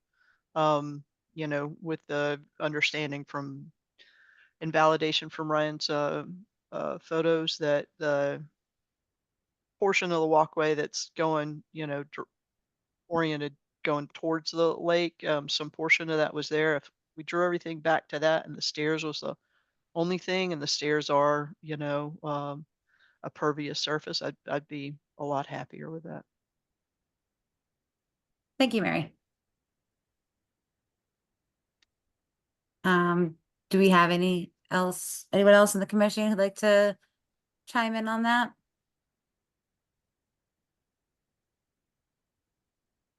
Chris? Yeah, I would be amenable to what Ryan proposed. So they wouldn't have to move the stairs. Okay. Thank you, Chris. Okay, so is that helpful, Ryan? Very helpful. Thank you very Okay. much. I appreciate your time tonight. Thanks. Have a good night. Oh, Madam Chair, Oh, Mary. do we need to Oh, vote on a yeah. Oh my continuation gosh. date or something? Yes, thank you. Okay. So vote to continue, or I'm looking for a motion to continue to. But maybe the applicant might want to tell us when they could come back with a counter proposal. Yes. Yeah, I think if you have availability at your August 6th meeting, that would work for us. Okay. Yes, I'd be looking for a motion to continue to August 6th. So move. Second. Okay, so I have the motion with Mike and the second with Chris. Roll call vote. Mary Wilson, Aye. Mike LaRouche, Aye. Richard Bursch, Aye. Chris St. Germain, Aye. Andrew Burnett. You can vote to continue. Aye. And Teddy Doucette. Aye. Okay, continue to August 6th, 2025. Thank you very much. Thank you so much. Okay, so our next hearing is 1083 Northfield Road. Public hearing on a notice of intent by Tanner Cole for construction of a common driveway to service 4 single-family dwellings to be served by private wells and on-site sewage disposal systems, involving the crossing of a bordering vegetated wetland in 2 locations, with all proposed dwellings and private driveways outside the 100-foot buffer zone. We have Greg Roy. Greg Roy with Dilson Roy. I'm representing the applicant. I don't see him on, so I think it's just me this evening. So I appreciate it. Can I share my screen? Would that be acceptable? Absolutely. Let me make you a co-host. There you go. Bear with me here.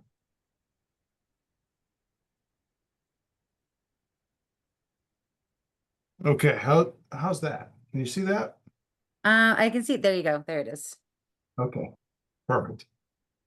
So first of all, I want to apologize to the commission. We have kicked the proverbial can down the road for a few months here, and I apologize for that. And I want to explain a little bit about that. We filed this notice of intent as a 4-lot common driveway about 2 months ago. The property in question is about 30 acres of land and is subdivided currently into 5 buildable lots. And, or 5 lots, I should say. And we had intended originally to utilize the town's new common driveway provisions that allow up to 4 lots on a common driveway. And then we were going to come in at a later date and propose a follow-up driveway to the 5th lot. As it turns out, we petitioned the Zoning Board of Appeals to for a variance, actually, to allow for a 5th lot on the common driveway, which they granted. So I apologize for the delay in getting this thing going, but as it turns out, the driveway that we had previously proposed for 4 lots is actually now going to provide access for all 5 lots. So I think, and I'm going to explain this a little bit in a little bit more detail in a minute, but it ends up with the minimal amount of wetland disturbance to access these 5 lots. So I apologize and I appreciate your patience with us as we work through those type of zoning related issues. So the property is, as you mentioned, is at 1083 Northfield Road. If you're familiar with the area, it's downhill, sort of west of and downhill of the Settlers Crossing golf course. So as you come through the golf course and you go down the steep hill and you get to the bottom and that curve, that's where we're talking about, off to the left as you're going west. And the property, as I mentioned, is about 30 acres of land. It's subdivided into 5 lots that all have frontage on Northfield Road. I've highlighted in green, as you can see on this plan, the light green areas are the existing areas of bordering vegetated wetland. So as you can see, there's a significant amount of wetland area in the front of the site as you get back, essentially cutting off the access from Northfield Road to the buildable portion of the property, which is in the rear of the site. And it's primarily upland area, and I'll go over a little bit in the back. There is a riverfront area in the back, but we're not proposing to touch any of that area. So the challenge that we're faced with is, how do we access the buildable portion of the property, which has enough frontage to support an area to support 5 housing lots, in a way that would meet the performance standards of the Wetlands Protection Act and your Wetlands Protection Bylaw. So you might recall about a year ago, we came before you informally on this project, and we asked if the commission would support the proposal of actually a subdivision road through the property. And we presented the commission with a few options. I think that the feedback we got from the commission was essentially whatever minimizes the impact of the wetlands is what you'd be in favor of. Not that you'd be approving the project. I'm not trying to put words in your mouth, but that you'd support anything that would minimize the impact of the wetland resource areas to access the property. So I think what we've come up with here is using the current common driveway provisions. We have a solution here that accesses all 5 of the proposed lots with the minimum amount of impact necessary. So let me go through some of this here. So we're proposing to access a common driveway from Northfield Road, and it's difficult. I didn't highlight it, but it runs through this portion of the property. Let me highlight this. The center line of the driveway would be right through here, like this, and back like this. I apologize, my computer is a little slow. Again, the green areas are existing bordering vegetated wetlands. So there are 2 crossings of the wetlands that would be required. We studied how to get across the wetlands with the least amount of impact possible. And this alignment that I'm showing is the least amount of actual wetland filling that is required to achieve the common driveway standards that have been set forth by the planning board. So I think what we're proposing here is about, let me see here. This first wetland crossing is 630 feet of wetland fill. And the second wetland crossing constitutes 3,700 square feet of wetland fill. So we're proposing a total amount of wetland fill of about 4,200 square feet, which is of course underneath the 5,000 square foot threshold of stipulated by the Wetlands Protection Act. It's difficult to go through the analysis here but I think we looked at other alternatives for how we could get through here, and all of them constituted more wetland fill than the 4,100 that we're proposing, or 4,200 that we're proposing. So the alignment that we selected was selected essentially because it minimizes the amount of direct alteration to the bordering vegetated wetland. In order to comply with Wetland Protection Act standards and also your bylaw standards, we're of course proposing wetland replication. The dark green areas that we're proposing, that I'm showing on this plan, are the replication areas proposed. We're at a 2-to-1 ratio there. And I have it on other sheets that I could show you later, but we have our standard details pursuant to the Massachusetts Wetland Replication Guidelines relative to how that will be done. So we would be mitigating essentially in place. So we have a fill area here, we'd be replicating an area here, and then we have a fill area back here, we'd be replicating in there. So in the same watershed, in the same area, we'd be replicating at a 2-to-1 ratio. The only other thing I wanted to say here is that we have a concurrent filing with the planning board.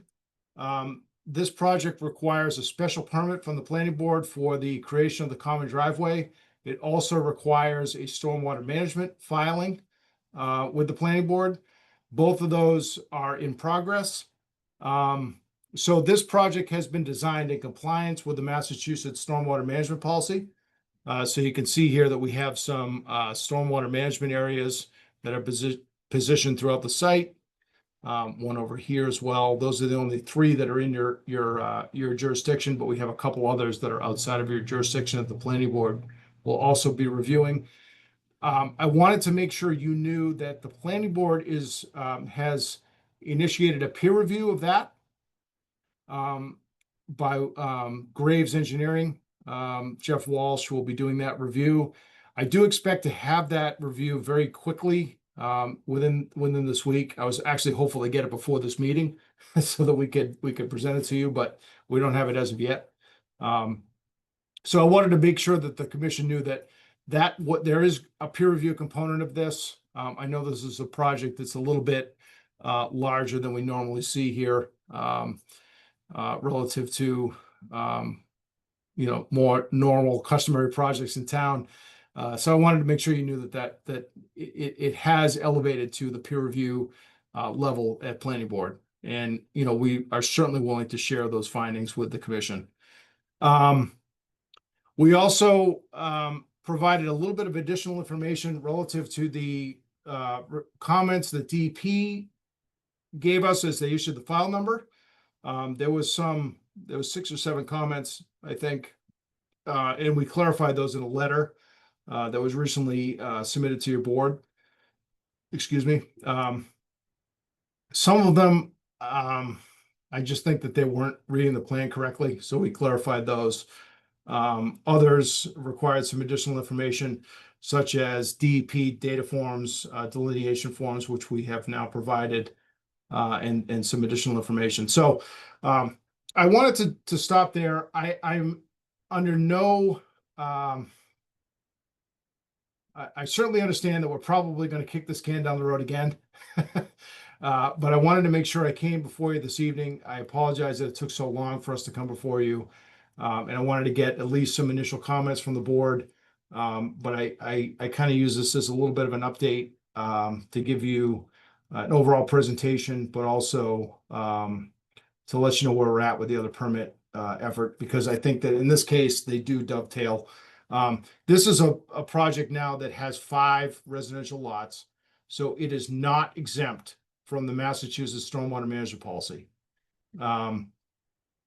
So we have submitted stormwater management calculations, and they're being reviewed by a third-party peer reviewer, which I think you'll be interested to see the results of before you make any action on this. But I think I'll stop there. If there's any questions, which I'm sure there are, I'll be happy to take a crack at them to the extent that I can.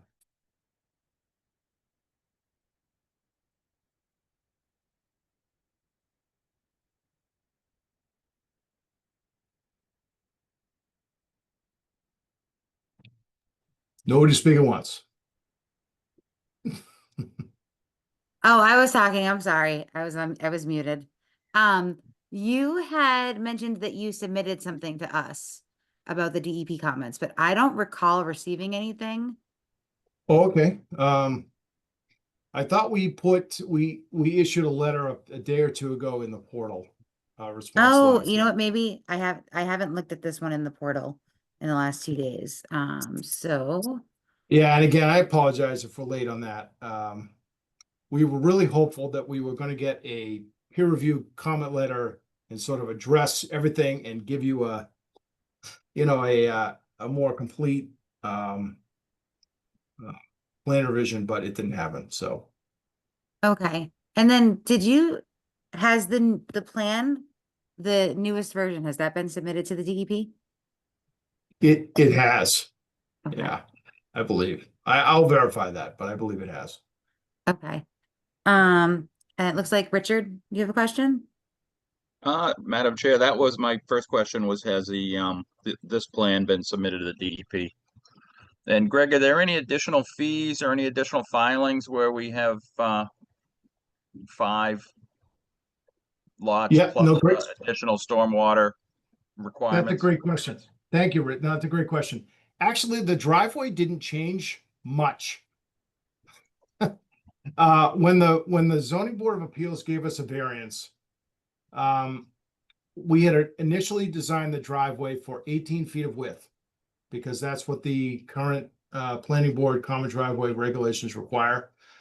When the zoning board of appeals gave us the variance for the 5th lot, they required us to design it at 20 feet of width, with the exception that we negotiated that where we're going through the wetland areas, we could keep it at 18. So in the buffer zone areas, we are 20 feet, and we narrow it down to 18 feet as we go through the wetland areas, just like it was before. And then we widen it out to 20, and then we go through for the second area, we go to 18, and then we widen it out to 20.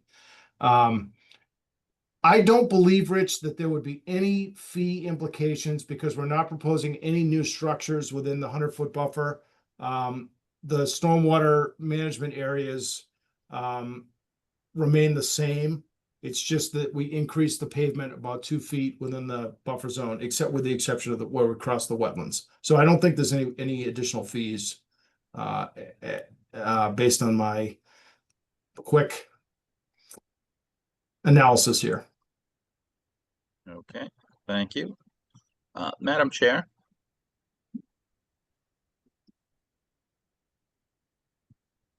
Yes. I keep muting myself. No problem. I think we should probably discuss possibly getting our own peer review and Agreed. starting a fund for that to delineate or to approve the delineations of the wetlands, the sites, the way they've got the crossing, the drainage through them, and monitoring of the replication areas through construction, and then making sure that they survive for the long term. Absolutely agree with that, I Richard. don't know if you've talked with the applicant about that, Greg. I have know not. you're Again, doing the peer review, but generally they just look at the the planning and the stormwater, they don't look at any of the wetland issues nor any of the monitoring of the replication areas. That's correct, Rich. You're absolutely right.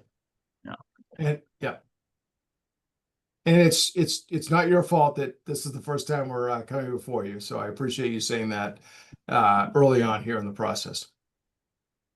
Okay. I Yeah, don't I know. mean, Sorry. it right now it's really tough where we don't have a full-time administrator. We have an interim currently, and of course, you know, our last administrator was a wetland specialist, so he could go through and do a lot of this work that us lay people generally cannot. So we really do need to lean on some professional help to, especially a project of this size with crossings close to the 5,000 foot threshold and the monitoring. So yeah. Thank you for that, Richard. Who's the commission been using? I think the Mostly. last one we used was Ecotech. Yeah, okay. Using Paul or Arthur. using Scott or Arthur. Okay, yeah, That's who we okay. used on the last one. Okay. Um, I just would request that if the commission is going to do that, I'd request that we, the applicant be afforded the right to review the proposal before the commission executes it. Yep, certainly. Hi, Or can I guess I, that's up to the chair. yeah, Sure. can I interject for just a moment? I Yes. apologize for interrupting. Hi, Greg, I am Herlin. Hey, Harlan, how you intern. doing? Hi, good, and yourself? So Very good. typically, the peer review is selected, the person or the agency is selected by the agent or the administrator. I would reach out to multiple agencies, have 2 proposals, and it would be at the cost to the applicant. I can, Yeah, understood. I just want to be Okay. able to review those before you initiate them. sure, yep, Thank you. you're welcome. Thank you, Harlan. Okay, do we have any other questions from commissioners? Do we want to look at the DEP comments to see if we have any questions about those, or? I can roll through those if you'd like, Madam Chair. Yeah, I think that would be helpful. Sure.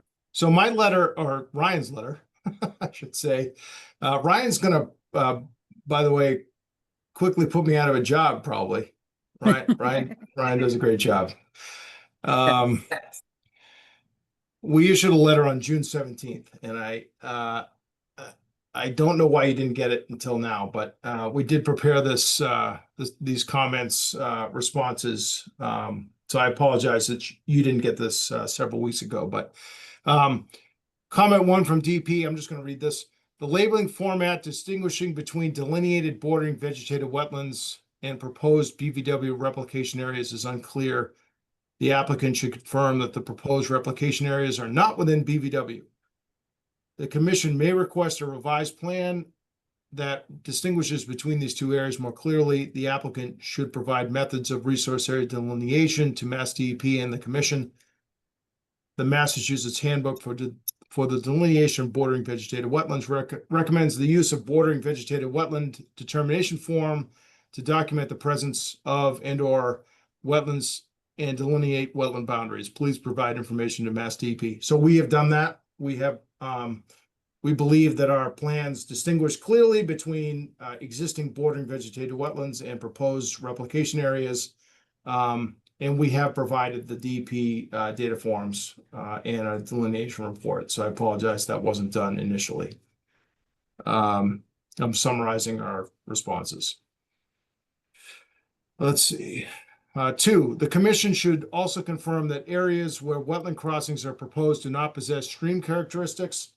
I'm going to truncate these comments just for expediency's sake. We do not believe that they do, but given that you're looking to peer review this, I assume that would be one of the points that the peer reviewer would opine on. So we will, we've gone on record with our opinion, but we understand the commission may want to have that peer reviewed. So number 3, should the commission find the project approvable, the commission may consider incorporating conditions in the order. So this is just relative to conditions for monitoring, and we have no objection to these conditions. They're right out of the Massachusetts replication guidelines. They're in fact memorialized in notes on our plan for monitoring and things. So we have no objection to this should the commission approve the project. 4, the applicant states that they're proposing a common driveway. However, site plans depict each lot having its own driveway. I have absolutely no idea what they're talking about. The plans that we submitted show one driveway through the wetland areas as a common driveway. We're not showing 5 separate driveways. I think what I think is happening is that logging road almost looks Okay. like a driveway on the plan. I made that Okay. mistake too. So, I mean, I'm not the DEP, but I they was in probably a know similar better than I position, do. Jenny. Yeah. We're not proposing to utilize that logging road. That would just revert back to natural. So there's not, there are not, we are, we're not in any way proposing 5 separate crossings of this multiple pronged wetland system from Northfield Road. We're proposing one crossing with a common driveway. So I don't know how we can make it any more clear, but that's what we're proposing.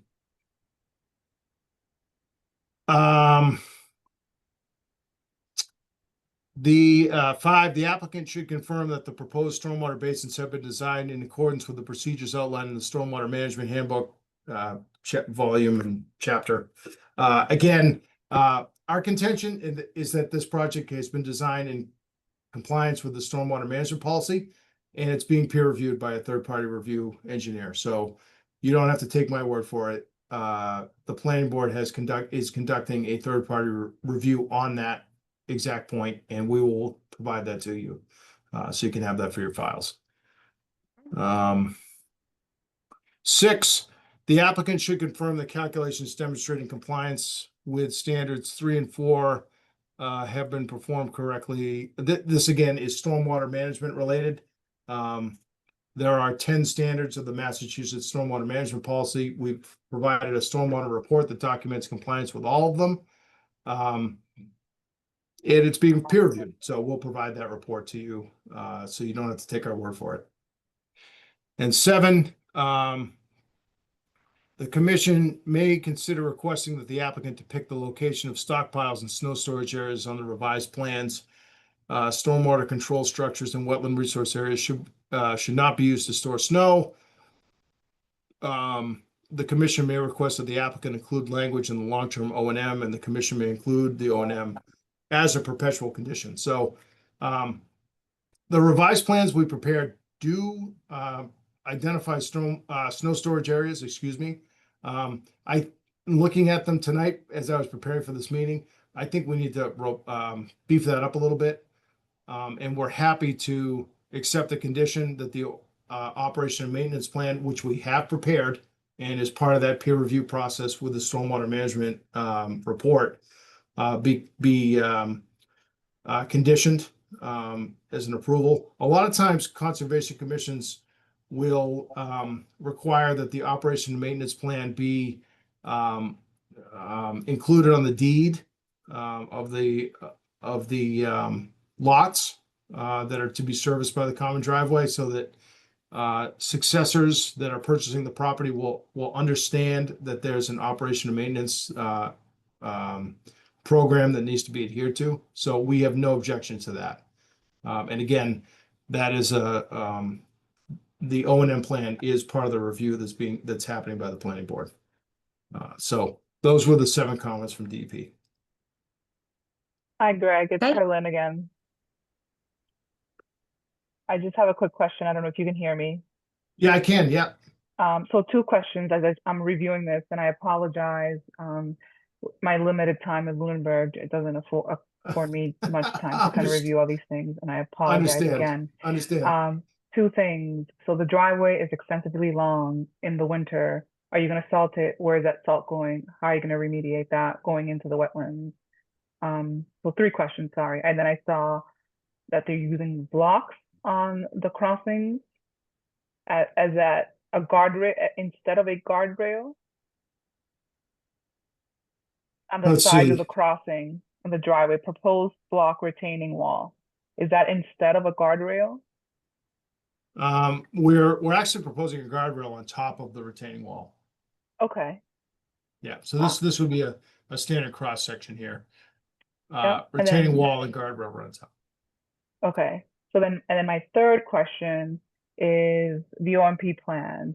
So they're single family homes. So who's gonna have the authority? Who can we go after when things start going south? Yeah, that's a great question. So there will be a shared driveway agreement for this pursuant to the planning board special permit, should they issue it. I expect that the shared driveway agreement will require operation and maintenance. So, but in terms of enforceability, relative to the purview of the Conservation Commission, that's always a difficult thing. I would suggest that if you want to have specific language in a comprehensive document, that's probably best to go into the shared driveway agreement. And that is going to be drafted or executed under the purview of the planning board. So if there are conditions that you want to see in that common driveway special permit, and you determine that this is an approvable project and you issue an order of conditions, I would suggest to the Conservation Commission that you have a section in the special conditions that say the following things need to be included in the common driveway agreement, and specify those conditions as a separate line item in the special conditions. That's the way I've seen it done in other towns and cities around the area, so that there's no ambiguity, that you can take a look at the recorded special permit, common driveway agreement that's recorded. You can check the boxes that those things are done pursuant to whatever order of conditions that you, again, I'm not trying to be presumptuous, but presuming that you get to the point where you can issue an order of conditions on this project, you can easily check off the boxes. Yep, there it is. That was it. Whatever, however many conditions you have. That's how I usually see it done. Yeah, it's actually how we do it in Fitchburg. I would actually advise the commission to put this into a perpetuity special condition that goes then with Absolutely. the deed. Absolutely. In perpetuity, and make sure that that you require that it be memorialized in the common driveway agreement, which is recorded at the Registry of Deeds. And by the way, will be also referenced in all of the deeds of the 5 lots. That's what I would suggest. Okay, thank you. And sorry, my first comment was about the snow on the driveway and cleanup, snow storage. Yeah, I don't have an facilities. answer for you. I don't have an answer for you tonight. I'm going to commit to getting back to the commission on that, because I think that our attempt at giving you snow storage was a little lackluster, to be quite honest with you. So I will address the salt and the snow storage a little bit more comprehensively in the next iteration.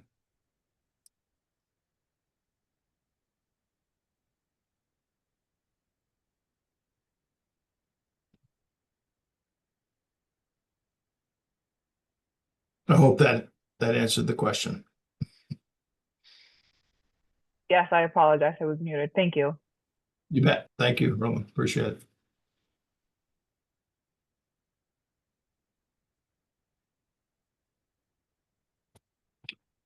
Folks, I know it's been late. I know this is a long one. This is a difficult one. So if there are any comments, we certainly want them, but I understand that we're going to go a couple rounds on this one. So I'm happy to request a continuance here to your next available meeting. I expect to have peer review here probably tomorrow, but by the end of the week. So I think that in 2 weeks, we should be in much better shape here. So I think the 2 weeks would be appropriate. Okay. So it'll be August 6th. Yeah. Okay. So, do we have any other questions for Greg before I look for a motion? Continue. I mean, I guess having said that, you want to peer review it, right? So, I guess we should continue it to August 6th, but there's, if you're going to peer review it, there's no chance, probably no chance we're going to get that done by August 6th, but, I guess I would appreciate continuing it to August 6th to keep the sort of pedal to the metal here. And, if we, we'll just assess in the next couple of weeks where we land with peer review and maybe we need to continue in another couple of weeks, but. Okay. Mary, it looks like you have a question. We've gotten, I think, the best the last couple of rounds of peer review for other projects that we've done. I think we've gotten the quotes RFPs back in a couple of weeks. So I mean, there's a chance we might have something to talk about and vote on in terms of proceeding with that August 6th. So I think it's a good continuation, at least goal. Yeah, I mean, that's true, Mary. At least hopefully we can have something we can, at least you can be voting on that. Okay. And then for the peer review, do I put that into the motion to continue, or is that a separate motion? How do I handle that? Who can? I'd like to see a motion I'd like to see all the members vote to peer review personally. So I'm not reporting that back to my client. Okay. It's a separate motion, sorry. Okay, thank you, Harlan. Okay, so first we will do quick question. So 1083 Northfield has been on our agenda twice, but we have not opened a hearing. We have only continued. Can Teddy and Andrea vote on this? No. No. Okay. They can't. So actually, thank you for bringing that up. So there are 5 members that can vote on this. Is that correct? Okay. How many meetings did they miss? And did you guys adopt the Mullen rule? They have the Mullen rule, Harlan, but it doesn't matter because they were not seated members of the committee. You're right. Yeah. So I will talk to the applicant. My sense is we will probably proceed with 5. But there's a chance we may re-advertise. Okay. But if we do that, that should not stop you from proceeding full speed ahead with soliciting peer review and things. Okay. We'll just read everything back into the record if we have to reopen the hearing and re-advertise and reopen the hearing. But my sense is that the applicant will probably proceed with 5. But I will talk to him and advise him of his of the potential pitfalls with that. Okay. All right. So at this time, I would be looking for a motion to move forward with a peer review. So moved. Motion Second. from Mary. Second, Richard. Who was the second? Richard. Oh, okay. Second from Richard.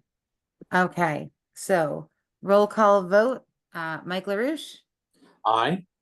Mary Wilson. Aye. Chris St. Germain. Aye. Richard Bursch. Aye. And an aye for myself. So we moving forward with a peer review. And then now I'd be looking for a motion to continue. So move to the 6th. Motion to August continue to August 6th, yes. And then was that Second, Richard Mike. with the motion and Mike with the second? Okay. All right, roll call vote. Mary Wilson, Aye. Chris St. Germain, Aye. Mike LaRouche, Aye. Teddy Doucette, Aye. Andrea Burnett. Aye. Who did I miss? Richard Aye. Bursch. And I for myself. Continue to August 6th. And Thank you, then, buddy. all right. Thanks so much, Greg. Have a good night. Okay. Have a good one. All right. Up next, we have a continued public hearing on an abbreviated notice of resource area delineation by Kevin O'Brien at 390 Howard Street. I see that we have Charles Karen on. Hi, good evening. Good evening. Yep, and for everyone's information, I'm Chuck Karen, Karen Environmental Consulting, representing Mr. O'Brien. I think as most of you are aware, this has dragged on a long time. We were last before the commission with this back on April 16th. At that time, we had presented the final survey plan showing all the wetlands that had been delineated, along with my letter on that. We went through all the additional wetlands that had been delineated from when it had been done about 20 years ago. That was all based on Art Allen's initial review and site visit that he had conducted before I was involved with the project.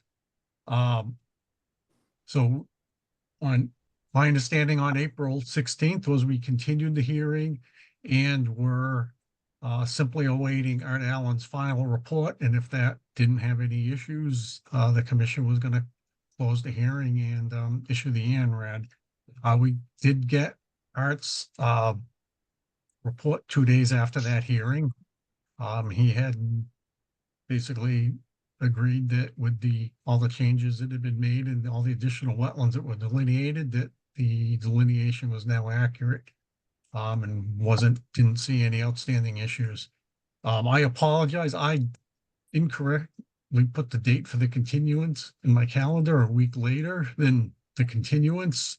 So when I realized that mistake, I started trying to get in touch with Sophie. So it's been a little bit of no one's fault, confusion since then getting back to this point. So basically, I have sent, just to make sure the commission had everything, that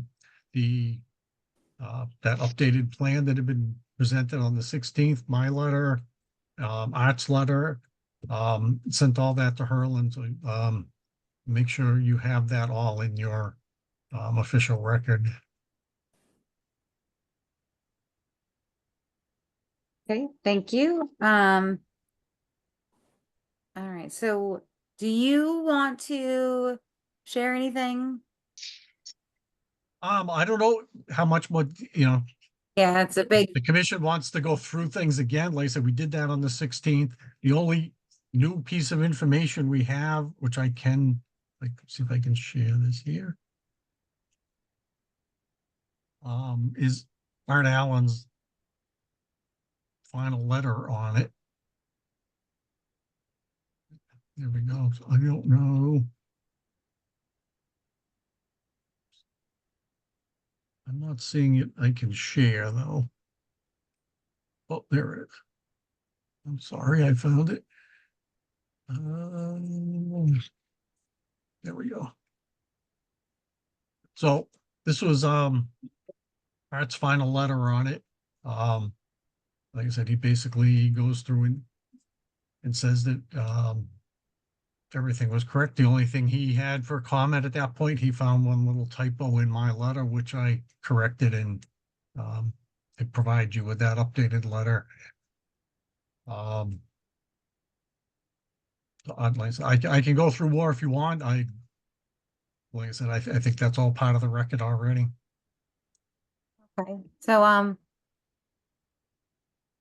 a couple of us went out to the site on a Sunday, just to take a look at the delineation, and I would say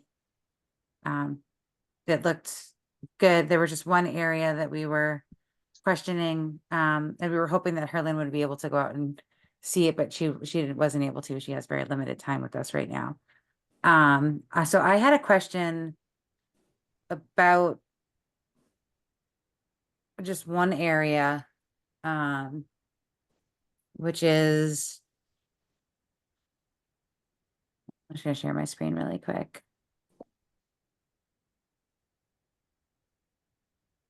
Open this up.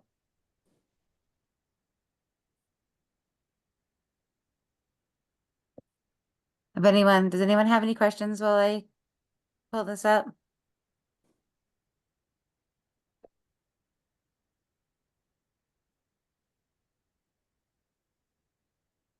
I have a Doesn't- question for the commission and Chuck. Hi, Chuck. It's Herlin. How are you?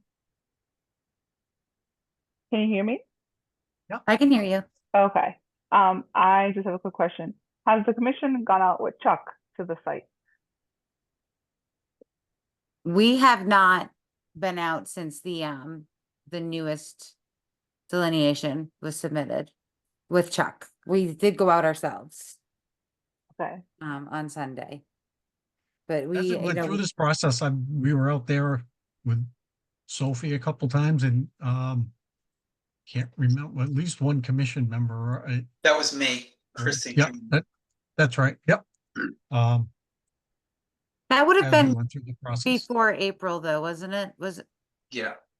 That had been before the Right. final delineation was.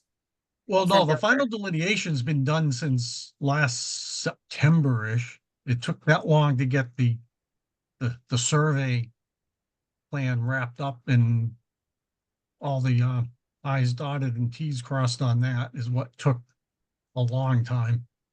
So if you've been out anytime since about last September, you saw what the actual delineation was on the ground. So I was out there in, I think it was either November or December last year, and we found a lot of places that didn't have flags, that did have flags when we were there on Sunday. So I think that in December, it looked a lot different than it did when we were just there. It seemed like there were a lot more flags. Shouldn't be, like I said, the only, trying to remember when I was said September. Think we went back out with Art to look at it after. Yeah, October 17th, I was back out there with Art to look at that final delineation. We haven't changed anything since then. Okay.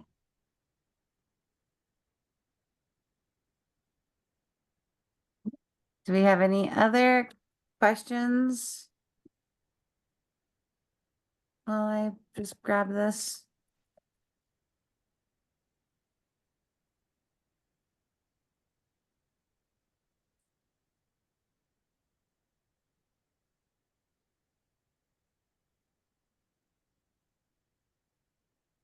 Seem like it. Although I don't know, I don't even know that showing this is gonna make any sense, just because this plan, if you're just looking at one page, is not very comprehensive. Which, Um, what do it's you? page 8. So let me share my screen. Let me actually open Let me this. stop sharing and. Open.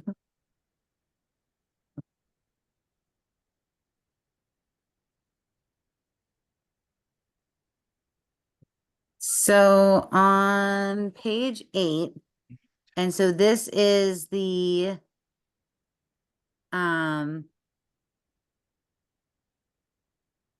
I wish I knew north and south, but I don't. Is it called out here?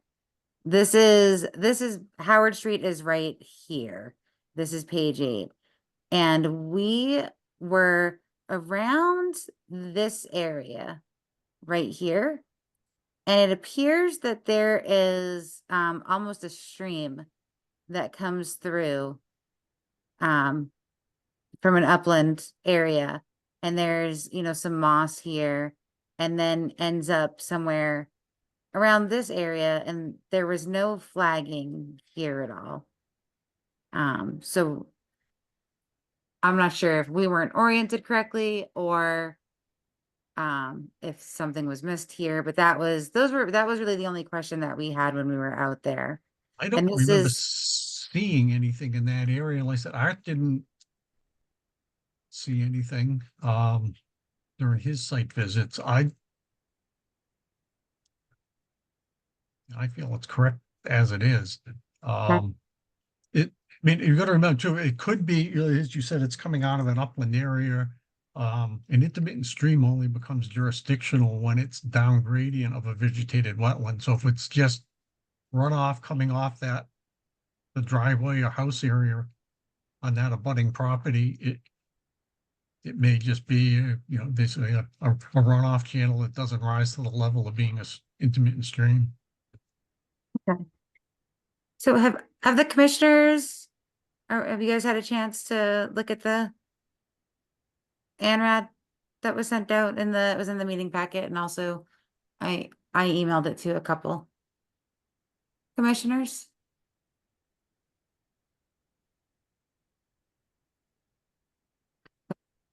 I've looked at it. Yeah. And do you have anything they'd like to say about it, or? No, you asked the question that I had. I'd be a lot more comfortable voting if Herlin had been out there. To inspect that particular area. And Chuck, that's an area on that downslope, farthest downslope cart path that actually has had a lot of earth movement across there. And it's now got a berm to keep the water going across the cart path instead of running down the cart path. We had been out there before with Matt Morrow as a commission, at least several members, and Matt also thought that it was a wetland that needed to be flagged. I've not had the benefit of going out there with any of the wetland specialists since that time. I mean, I know that area, we discussed last time, there's an area on that slope below those lots where there was one or two small thin channels 20 years ago that now is a maze of intermittent stream channels and patches of vegetated wetland that we delineated. So there is a section in there that the wetlands expanded dramatically from way back. I'm not sure if that's where you're thinking of. I don't know. That's not striking. That's not ringing a bell. Madam Chair, can I recommend that maybe Chuck and Herlin work offline to find a mutual time where both of them can go out there and look at it? I think did you pin it on from a GPS perspective where that was located? I did. If Herlin looks at it and she agrees, then I'm fine. But I would feel more comfortable if we actually had a professional out there looking at it for us. And it's a big area. I know Chuck, I know that you're a professional. I'm not trying to discredit anything that you're doing or anything like that, but it's a huge area. And I know Art was out there too, but again, it's just a real huge area. And there were a lot of other things that could clearly, take your attention. Oh, you mean huge? Okay. I thought you meant the area in question was huge, and I thought. No. That okay. it's a little one in the grand context of things, right? It's a huge acreage, and this is a small something. Yep. Okay. This is Kevin O'Brien. Madam Chair, if I can talk about this just for a quick second. We've had a lot of people out there on that site since last year. We just mentioned 3 different people, professionals. The board members have been out there a multitude of times. Matt Morrow's been out there. This is the first time that I, as the owner of the property, am hearing about this little area. Why? What is the disconnect here that we put paperwork in and Chuck puts the stuff in back in April and here we are again in July. And I mean, we've been out there on site visits so many times and now you guys are talking about an area that you were out on Saturday. If somebody, and I made this clear before, I own the property. I gave you permission to go out there. There's no doubt about that. But in all fairness, if you called me and said, hey, Kev, would you meet us out there just so you can just point to here and there? Would make things a hell of a lot quicker and easier. This has been going on for almost 2 years now. I want to wrap it up. I'm sure the board wants to wrap it up. I'm sure you don't want to go out there anymore. But in all fairness, this is just, to have something crop up tonight is silly. Again, I understand the board's doing their job, but this should have come out months ago. So, I want to back up. Okay, I mean, I'd have a lot more understanding of this situation if you hadn't had a peer review conducted over the course of several months.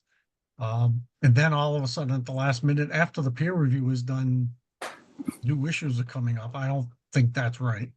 So I don't either. to me, this isn't new because I was out there in December and I expected to see this area delineated when I went back there on Sunday. And I was surprised that it wasn't, when most of the areas that I expected to see flags at that were not there in December were there. Which is why I'm surprised that Why there were. weren't we told before now that there was an issue? There's been multiple Exactly. public hearings in time for that to happen. You say you were out there in December. I appreciate that you were out there in December, but you were out there again this past Saturday, and now we're hearing about it. 8 months later. Madam Chair. Was that, You have your hand again, up? I'm not looking to argue with you, and I appreciate that you went out there, and I appreciate that you do this on your own time and everything, but couldn't we have been advised of that, or Chuck had been advised of that, or your peer reviewer had been advised of that, or Sophie passed that along to us instead of coming to another meeting on July 16th and hearing about this? Mary, you have your hand up? Yeah, I just want to say for the record that I did bring this up at the very first meeting and noted it. And noted that Matt Morrow had been out there with us. We were walking with Matt Morrow, and we did mention that then, and also made it part of the record during the meeting. So the fact that it's not been a constant dialogue, is immaterial. And the delays that we've had have been primarily because these have been on the agenda and the applicant has not showed up to discuss them.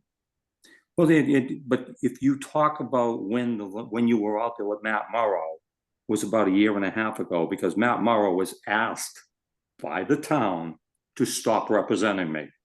So that was 1.5 years ago. It still was brought up, so it's not the first time. This is not new. But then there was a second time in December, like you said, and then there was another time last weekend. And your consultant engineer, your peer reviewer has been out there and looked at it. He didn't seem to have a problem with it. And now we're bringing this up again. It's not a crucial area. I'm not looking to argue about it, but when's this going to stop? I mean, Madam yes, Chair, it is a big area, and Absolutely. everything's talked Mary? about out in the front. I just want to wrap this up. Mary, you have something to say? Yeah, so when we were out in December, we didn't have the benefit of having the survey located flag map with us.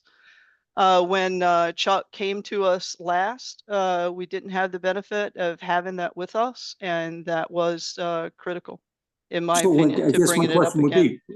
Then, Mary, I would guess my question would be, if you didn't have a plan, what'd you go out there for? To look at the flagging. Pardon? To look at the flagging. Okay, so you said you didn't have the benefit of a plan, a flag plan, but what'd you go out for? From To look an at the flagging. observational Just to viewpoint. look at the flagging without referring to a Kevin? plan? Kevin, I would say, I think we're just gonna have to continue this. I'll go out with Harlan and look at it and we go from there. I think we noted our objections to how this is played out, but we're not gonna get any further with that. So I guess I should probably give a extension this time, because all the other times we haven't been there, we haven't been at any meetings, and this has just been continued, which is appreciated. But so if you and she go out there and decide that that's not a wetland or that is a wetland, that's not going to bother me with anything anyway, because it's so far up the hill, as you and I have talked about before. It's just the process just seems to be dragging here. And Sophie, I'm going to make this perfectly clear, because I was a little taken back that Sophie actually kind of gave, Chuck a little slap for not giving the information that Chuck has given for months. I know, Sophie's not there anymore, and I'm not trying to belittle her now, but you don't, she's a young girl slapping a grown man and saying, things that, he didn't do, which I know personally he did. So I take that as, not right, quite frankly. But I don't have a problem with Chuck and Herlin going out there and discussing that and seeing if that is a wetland. Okay, so I think so we'll get Herlin out there, or maybe another member of the commission if Herlin isn't able to go out there. Maybe I could go out and show the area that we're talking about. I don't know, maybe Mary would maybe have some time. I'm not sure. But we will get somebody out there with Chuck before the next Sounds meeting. good. Okay. Okay. Yep, So and that would- right now, That would be, the meeting be on August 6th, if I heard right earlier. Yes. In the contingent, okay. I will Okay. be Now- available, Chuck, to meet you there, and all three of us can go up together. I think Jenny, since you are familiar with the area, I'm not familiar with this area at all. I actually went out there yesterday and ended up in somebody's backyard. So I would be happy to meet both of you there so we can kind of Yeah, it's close this very, chapter. it's tough navigating out there this time of year, especially. Well, with the winds and that's stuff. another issue with where you're in the right place and everything. But to another question I have, what's the communication process now that there's nobody full-time in the office? so we have a what is Michael's? I forget what he is exactly. We have a 10-hour person in the office right now. We have Herlin helping us out right now. So I think that either emailing the LCC or emailing maybe Herlin directly, or emailing myself, which is Jenny P could get you to a person. Are those all emails that are available on the portal or whatever you guys are using for? I'm not a big computer guy, so sorry. But And there's Chuck has something. all of our emails, I believe. Okay, so Chuck can. I have Chuck can- Herlin's at least, so we can start there. I like to think of myself as very responsive, so I check my email frequently throughout the day. I have open lines of communication with Chuck, so reach out anytime and I will reply. I will make room for this, so just let me know when you're available.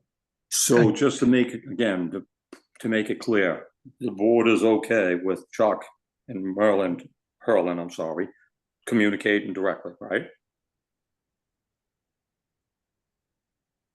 Yeah. Jenny, I think that's your call. Oh, I'm okay. I'm with it. I okay just with that wanna- unless anybody. I just want to get it President. resolved, and I'm just making sure that, I know they've had communications before, and, it's not like they're not, they don't know each other, but I just want to make sure the board doesn't say, wow, you're stepping over your bounds, you shouldn't do that. Okay. So that's okay with the two of them communicating directly and setting it up and going up? Yeah, I have no issue with that. Perfect. Unless anybody has a reason I should. I can't think of a reason. Okay, so I'm looking for a motion to continue to August 6th, 2025. So moved. Second. All right, I have a motion from Mary and a second from Mike. Roll call vote, Mary Wilson, Aye. Mike LaRouche, Aye. Andrea Burnett, Aye. Richard Bursch, Aye. Teddy Doucette. Can I vote on this one, or must I I- recuse myself? It's Because I'm It's in a just a butter. continuation. Oh, recusal, I think is appropriate. Yeah, I recuse myself. thank you. Chris St. Germain. Aye. Okay, we'll continue to August 6th, and Herlin and Chuck will find a good time to go out and let me know. Okay, thank you Thank very you. much. Yeah, good Thank night. you so much. Have a good night. Good night.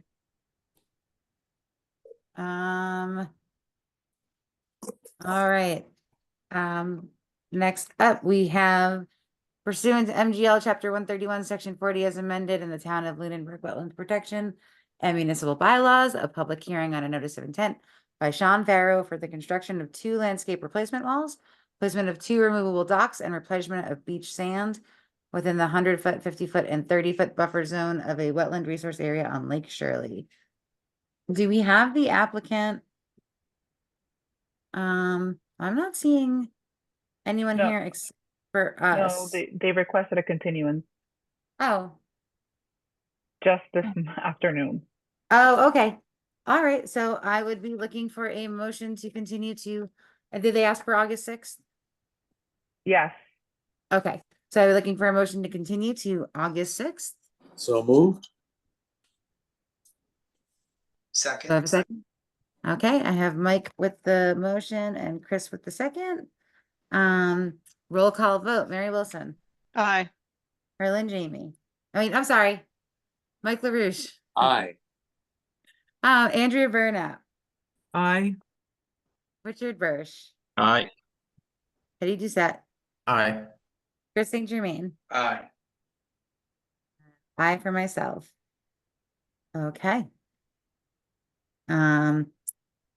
We have administrative determinations.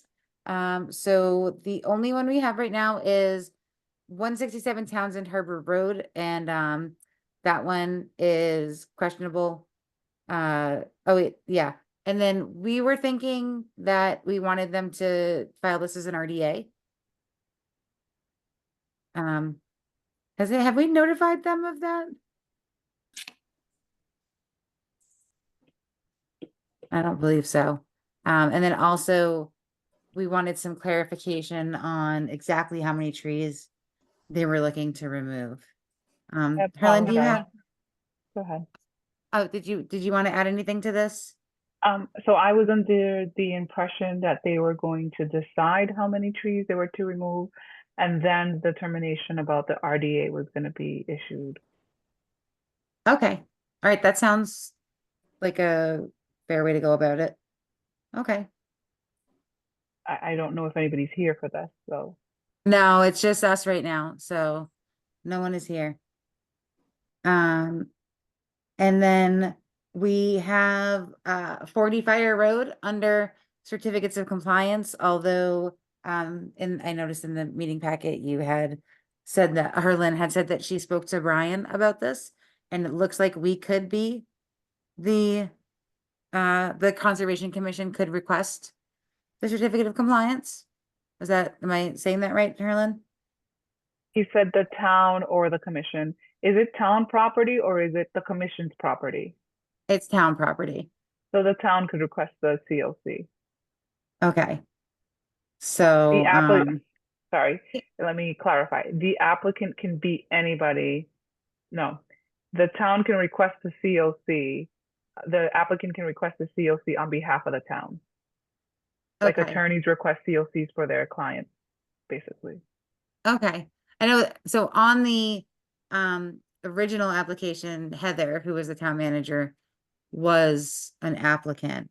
So it sounds like, can we move forward with getting this set up as a COC? Like who would be the person to fill out the request? Would it be someone from the commission? Or would it be like you? Or would we have to have somebody from the town do it? If it's a town? I can speak to the town manager and see if she would file it. But I have to talk to this was like a very complicated issue, right? 2 abutters, it was a violation on town property, if I'm correct. Correct. Yes. Okay. Yeah, so I want to talk to the town manager and see, or even the land use director could apply. I just have to get clarification on that. Okay. Awesome. All right. So we'll know more Jenny, about that soon. may I ask a Oh, question?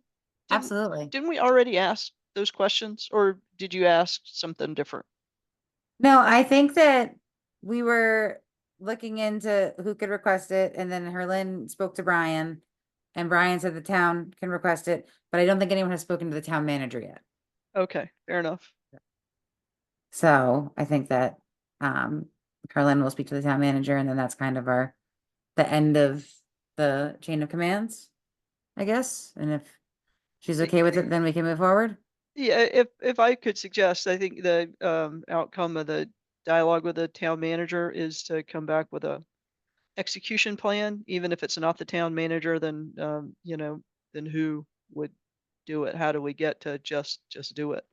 Yeah, and because we definitely want to get this, and I did tell Herlin that we want to make sure this gets done, just because one of the applicants has been waiting for a while. So, okay, anything else on that? All right, moving on to violations.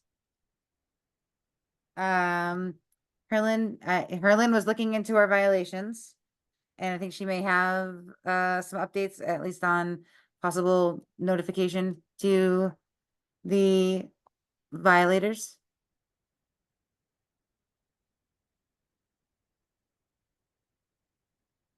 Are you Yeah, muted, I'm trying Herlin? to, yeah, I'm trying, I Okay. apologize. No worries. So, I was going through the list of violations and I thought it would be a good idea to send out a notice, certified notice to these open violations and just ask them for an update with a deadline of 30 days. And then if we don't hear back from them in 30 days, we issue a $300 violation fee. I just need the commission to be on board with this. I have a draft up that I didn't share with you guys, and I'm trying to maneuver my computer as I also speak. So please bear with me. But basically, this is the course of action that I take in my other role in Fitchburg. Sometimes just having the monetary fee attached to this notice sparks a response from property owners. It doesn't necessarily mean that we have to act on it. The commission can always rescind the $300 once they come up and tell us what's happening, but it's just a way to get a response from people. Love it. I would love to see some movement on some of this stuff. Does anyone have anything that they'd like to, any comments on this for or Oh, I against? thought Herlin was going to share something. Maybe I misunderstood. Yeah, I'm looking for the letter that I typed up. I'm used to 3 screens and I'm on my laptop, so it's, it's a little. That's a challenge. Oh man, like how do people do this? First world problems, I know. Let's see. Okay, so it's okay. So basically, let me see if I can share my screen with you guys. So, are you in the share screen dialogue? Yep, I am. Okay, Got looks it. like you got it. Yeah. So basically, this is the notice that would go out.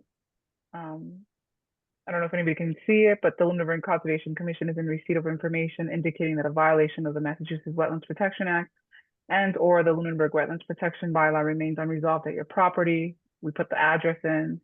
To date, the commission has not received a formal update or response regarding the status of the corrective actions required to resolve this matter. Please be advised that you're required to submit a written update to the commission within 30 days of this date of this notice, and the update should include a description of any steps taken to address the violation, a timeline for remaining corrective actions. Which side note, and I digress, brings me back to that original 67 Island Road. Mary mentioned giving a timeline. Definitely should be a timeline for remediation. Any supporting documentation or plans for review, and then failure to respond with a specified time frame may result in the issuance of daily fines. The Wetlands Protection Act allows us to do up to $300 a day, or additional enforcement actions as authorized under the Wetlands Protection Act or Lunenburg's local wetlands bylaw. And then basically, if they have any questions, to contact me, and hopefully this gets them to respond to the commission.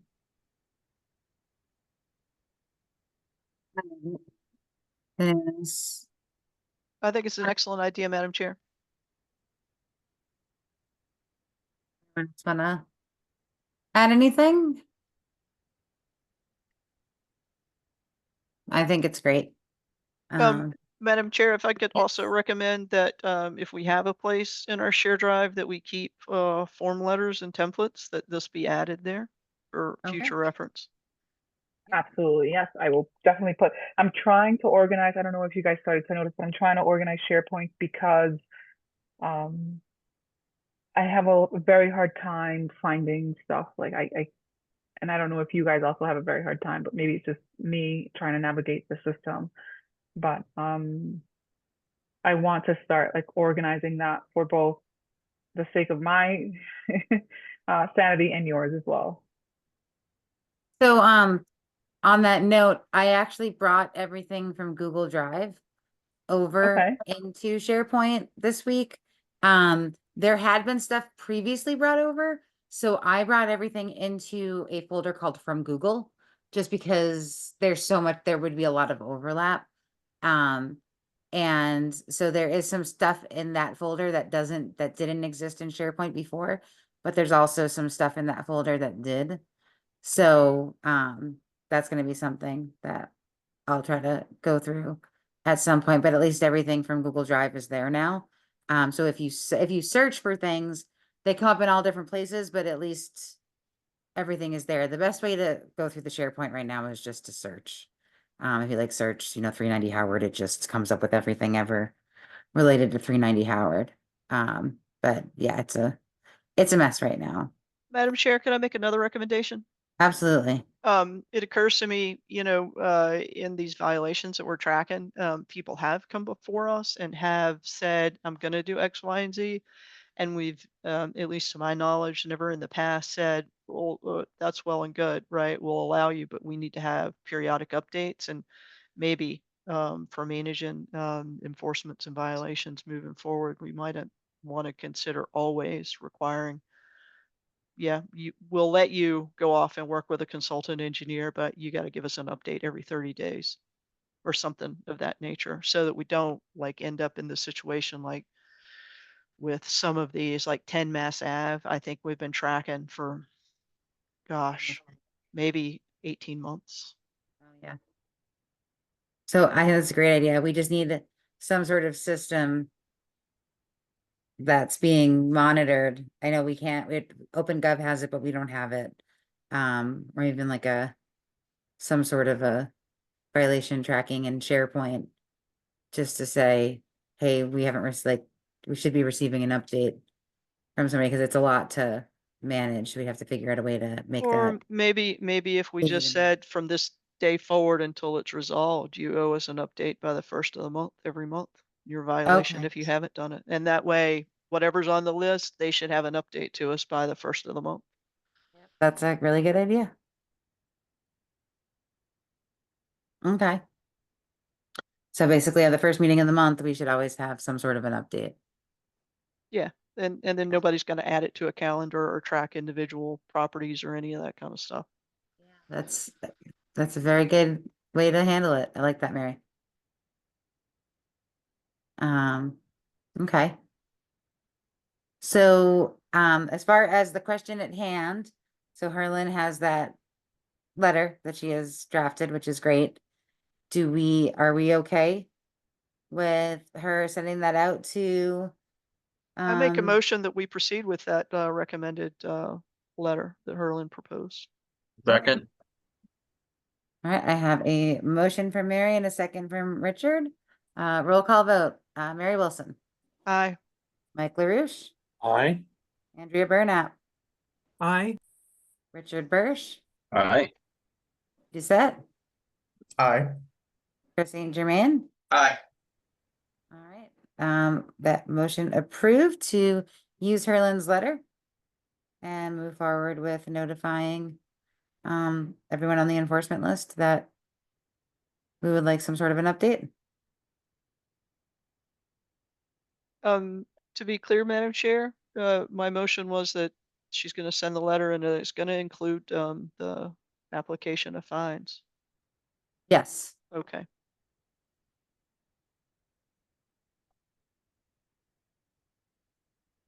Okay. Under new business, we have conservation updates wanted to just let everybody know that, actually we have 2026 meeting dates. So Herlin has come up with a list of 2026 meeting dates. It is amazing. I don't know if anyone got a chance to look at that from the meeting packet. I would love to see that for the rest of the year this year too. Do you want to share that, Herlin, or do you want me to share that? If Just you so we want to can- share it, and also the one for the rest of the year is on the webpage. Oh, it is? Yeah, the webpage was outdated. It had 2024, and a lot of the calls I was getting were complaints because people didn't know when filing dates for materials, which I briefly digress is another thing that I think the commission should hammer down a little bit more. Receiving materials the day before the meeting is unacceptable. But I digress back to this is why we need to have something so that people can actually see when the meeting materials are due. The one for the remainder of the year is on the city webpage, the town webpage under Conservation Commission. Okay. And then, so this is a schedule that Herlin came up with. And it is beautiful. And it shows the meeting date, what the filing deadline is. If it has a legal ad, what the filing deadline is if it doesn't have a legal ad, and when the legal ad should be published, and it's for all of 2026. Motion to approve the 2026 meeting schedule. Second. Okay. This All is right. very nice, Herlin. Very impressive. I love this. All right, so it was Mary with the motion and Chris St. Germain with the second. Roll call vote, Mary Wilson, Aye. Mike LaRouche, Aye. Andrea Burnett, Aye. Richard Bursch, Aye. Eddie Doucette, Aye. and Chris St. Germain, Aye. and I for myself. Okay, motion approved to approve the 2026 meeting schedule. And then other new business was MAC updates. The fall conference is in October. Oh God, is it October 25th, I believe? Correct. Let me look at that again. October 25th. And it's nice because it's in Devon's in the fall. So it's at one of the conference centers in Devon's. So it's very close to us. And it's a great, it's a good time, but also it's a really good learning experience. The commission pays for it, but there's classes, you can get some of the certification classes, or you can take separate shorter classes. They give you lunch. And I really would love to see commissioners participating in these if they are able, because I think they're really helpful in helping us be as knowledgeable as we can be. So that's October 25th at Devon's. And if anybody's interested in going, let us know. But just keep that on your, in the back of your mind. Jenny, when do we need to let you know by? They take registrations up until the day before. I mean, in terms of like, do we have to execute a PO or do they So- invoice after the fact? In the past, it has been kind of disorganized and they actually billed us after the fact. It'd be nice if we were a little bit more organized and maybe didn't have to do that, but they will if we aren't organized enough to get it together before the conference. As far as, I say in the past, we filled out the PO form, but MAC didn't bill us until after. So, I know you had created a spreadsheet for us to fill out, but I don't think that was submitted. It was submitted pretty soon before the conference, but I'd say give us as much lead time as you can. Thank you. Chris? I see there's a link that says fill out and send us registration form to be billed. So you'd want us to do that and then you just collect all the bills and submit it as a group. So in the past, Mary this is my first time, kind of notifying people about this, but in the past when Mary had talked about it, she created a spreadsheet and we signed up on it that way. And then, the administrator who was, I think Sophie at the time, it might have been the person right before Sophie, would submit that to MAC with all of our, with what we wanted and with what classes we wanted to take and who was going.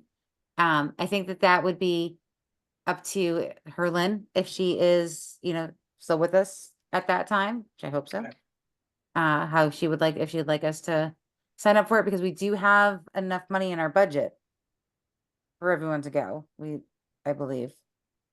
So I don't know if we want to just send it in our own, or if it would be better if we sent it all in together. How do you do it? In Fitchburg, I collect all the information and then I just submit it to MACC since they invoiced me anyway.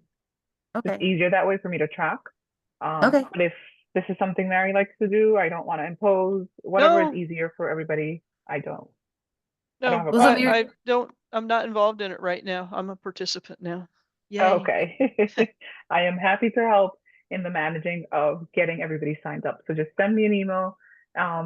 Actually, I don't think they've released the schedule yet, if I'm not mistaken. They haven't. I looked yesterday. So typically it would be like a session A, B, and then C, D. So there's 2 sessions in the morning, lunch break, and then 2 sessions in the afternoon. I enjoy it, especially the fall one here in Devon. And then everybody goes to that Mexican restaurant afterwards and kind of mingles. It's a good way to also get a lot of feedback from other commissioners and agents who are in this field every day, not just learning from the educators, but also getting like real experience advice from other people who do the same thing you do and have, you know, this kind of strange interactions with constituents and abutters and applicants and engineers. I agree. That's one of the reasons why I like it so much. I love going. Okay, so we will submit to you the classes that we want to take, and we'll give an update here when the class schedule is available online, so that everyone can go look and hopefully sign up if available. Okay. So up next we have, conservation budget. I have an update on that. And the update is that the budget has been totally changed and now it's one land use budget. So, I'm trying to figure out how we're gonna get updates on the budget where there's no specific conservation budget anymore, other than that budget that we voted on at the last meeting. But Jenny, yes. I have a question about that. Yeah. So the office budget is, I mean, you know, what I kind of air quotes call the office budget is now one budget instead of being one for mileage expense and one for materials and one for education. Or the reason I care is because of the timber rights budget, right? Which is a separate line item, and the Hollis property trust fund that is a separate, those are still separate, right? Those are still separate, yes. Okay. Yeah, it's all the, yeah, so those are still separate. It's the other piece with the training and all of that. That is just the land use budget now. Okay, thank you. So, okay, when we're looking for the conservation budget update, are we looking for like the Haws and the timber rights budget too? Should I be getting updates on what those are? Yes, absolutely. Okay, I will start getting those then. And then I guess, yeah, okay. No encouragement issues.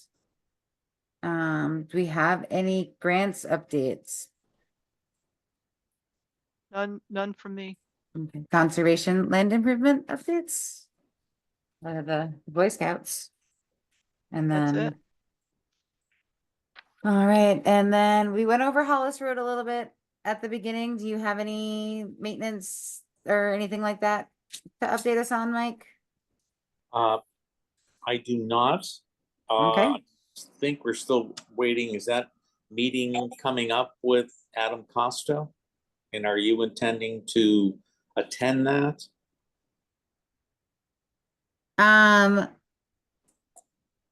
So we don't have we have a question out to Adam Costa, but we don't have any meetings planned with him. So, or I mean, office hours, but related to other stuff too. So, I thought there was a request, given his office hours. Just curious, does someone want to attend? I thought somehow we had a conversation that was coming up, but maybe I'm wrong about. Just to see if that letter was going to be sent. oh yeah, yeah, I'm not, are we, I feel like, are we supposed to talk about this not in session? We can't talk Or- about much in session, out of executive Yeah. session. Okay. So, okay, yeah. Do you have any, like, anything related to maintenance or anything like that, Mike? I do not have any maintenance at this time. Okay. Do we have any updates from open space, Chris? No, July's meeting was canceled. Next meeting is August. Okay, and then same thing for, well, stormwater, we meet next week, so we haven't met since our last meeting. Do we have any other comments from members of the commission? Before we part, we don't have anyone from the public on. Doesn't look like it. All right, so I think I would be, our next meeting will be August 6th, 2025 at 7 p.m. And that will be on Zoom. Oh, Richard?